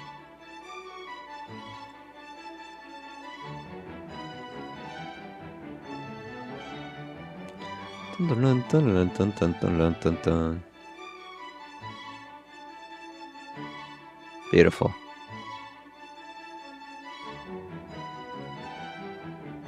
With that being said, have an amazing Freedom Friday. Yes. Yes, JC. Yes, 100%. Music is far more powerful than what we get. Whoops. My mic is going out now. Music is far more powerful than what we give it credit for. Always pay attention to what you're listening to, because it's going into the depths of the heart. It's going into the unconscious. These eyes are portals, these ears are portals.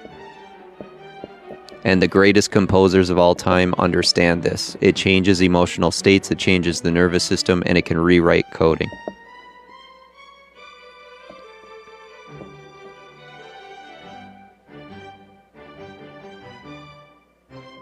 Hollywood understands this on a very deep level. We can get everybody to live in a place of lust and greed and fear and whatever. Get them to buy whatever and do whatever. If we just sing our songs in a certain way and put in certain lyrics and have Lady Gaga dancing on stage in a certain way and doing demonic rituals or whatever, right? They're not stupid.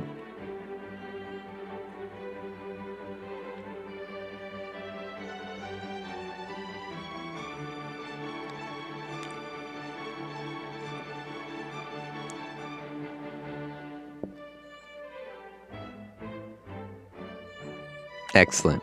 We'll see a lot of you later on today. Have an amazing day, everybody. Have an amazing day. Have an amazing weekend if I don't see you. Bye-bye. Freedom Friday. Bye-bye now.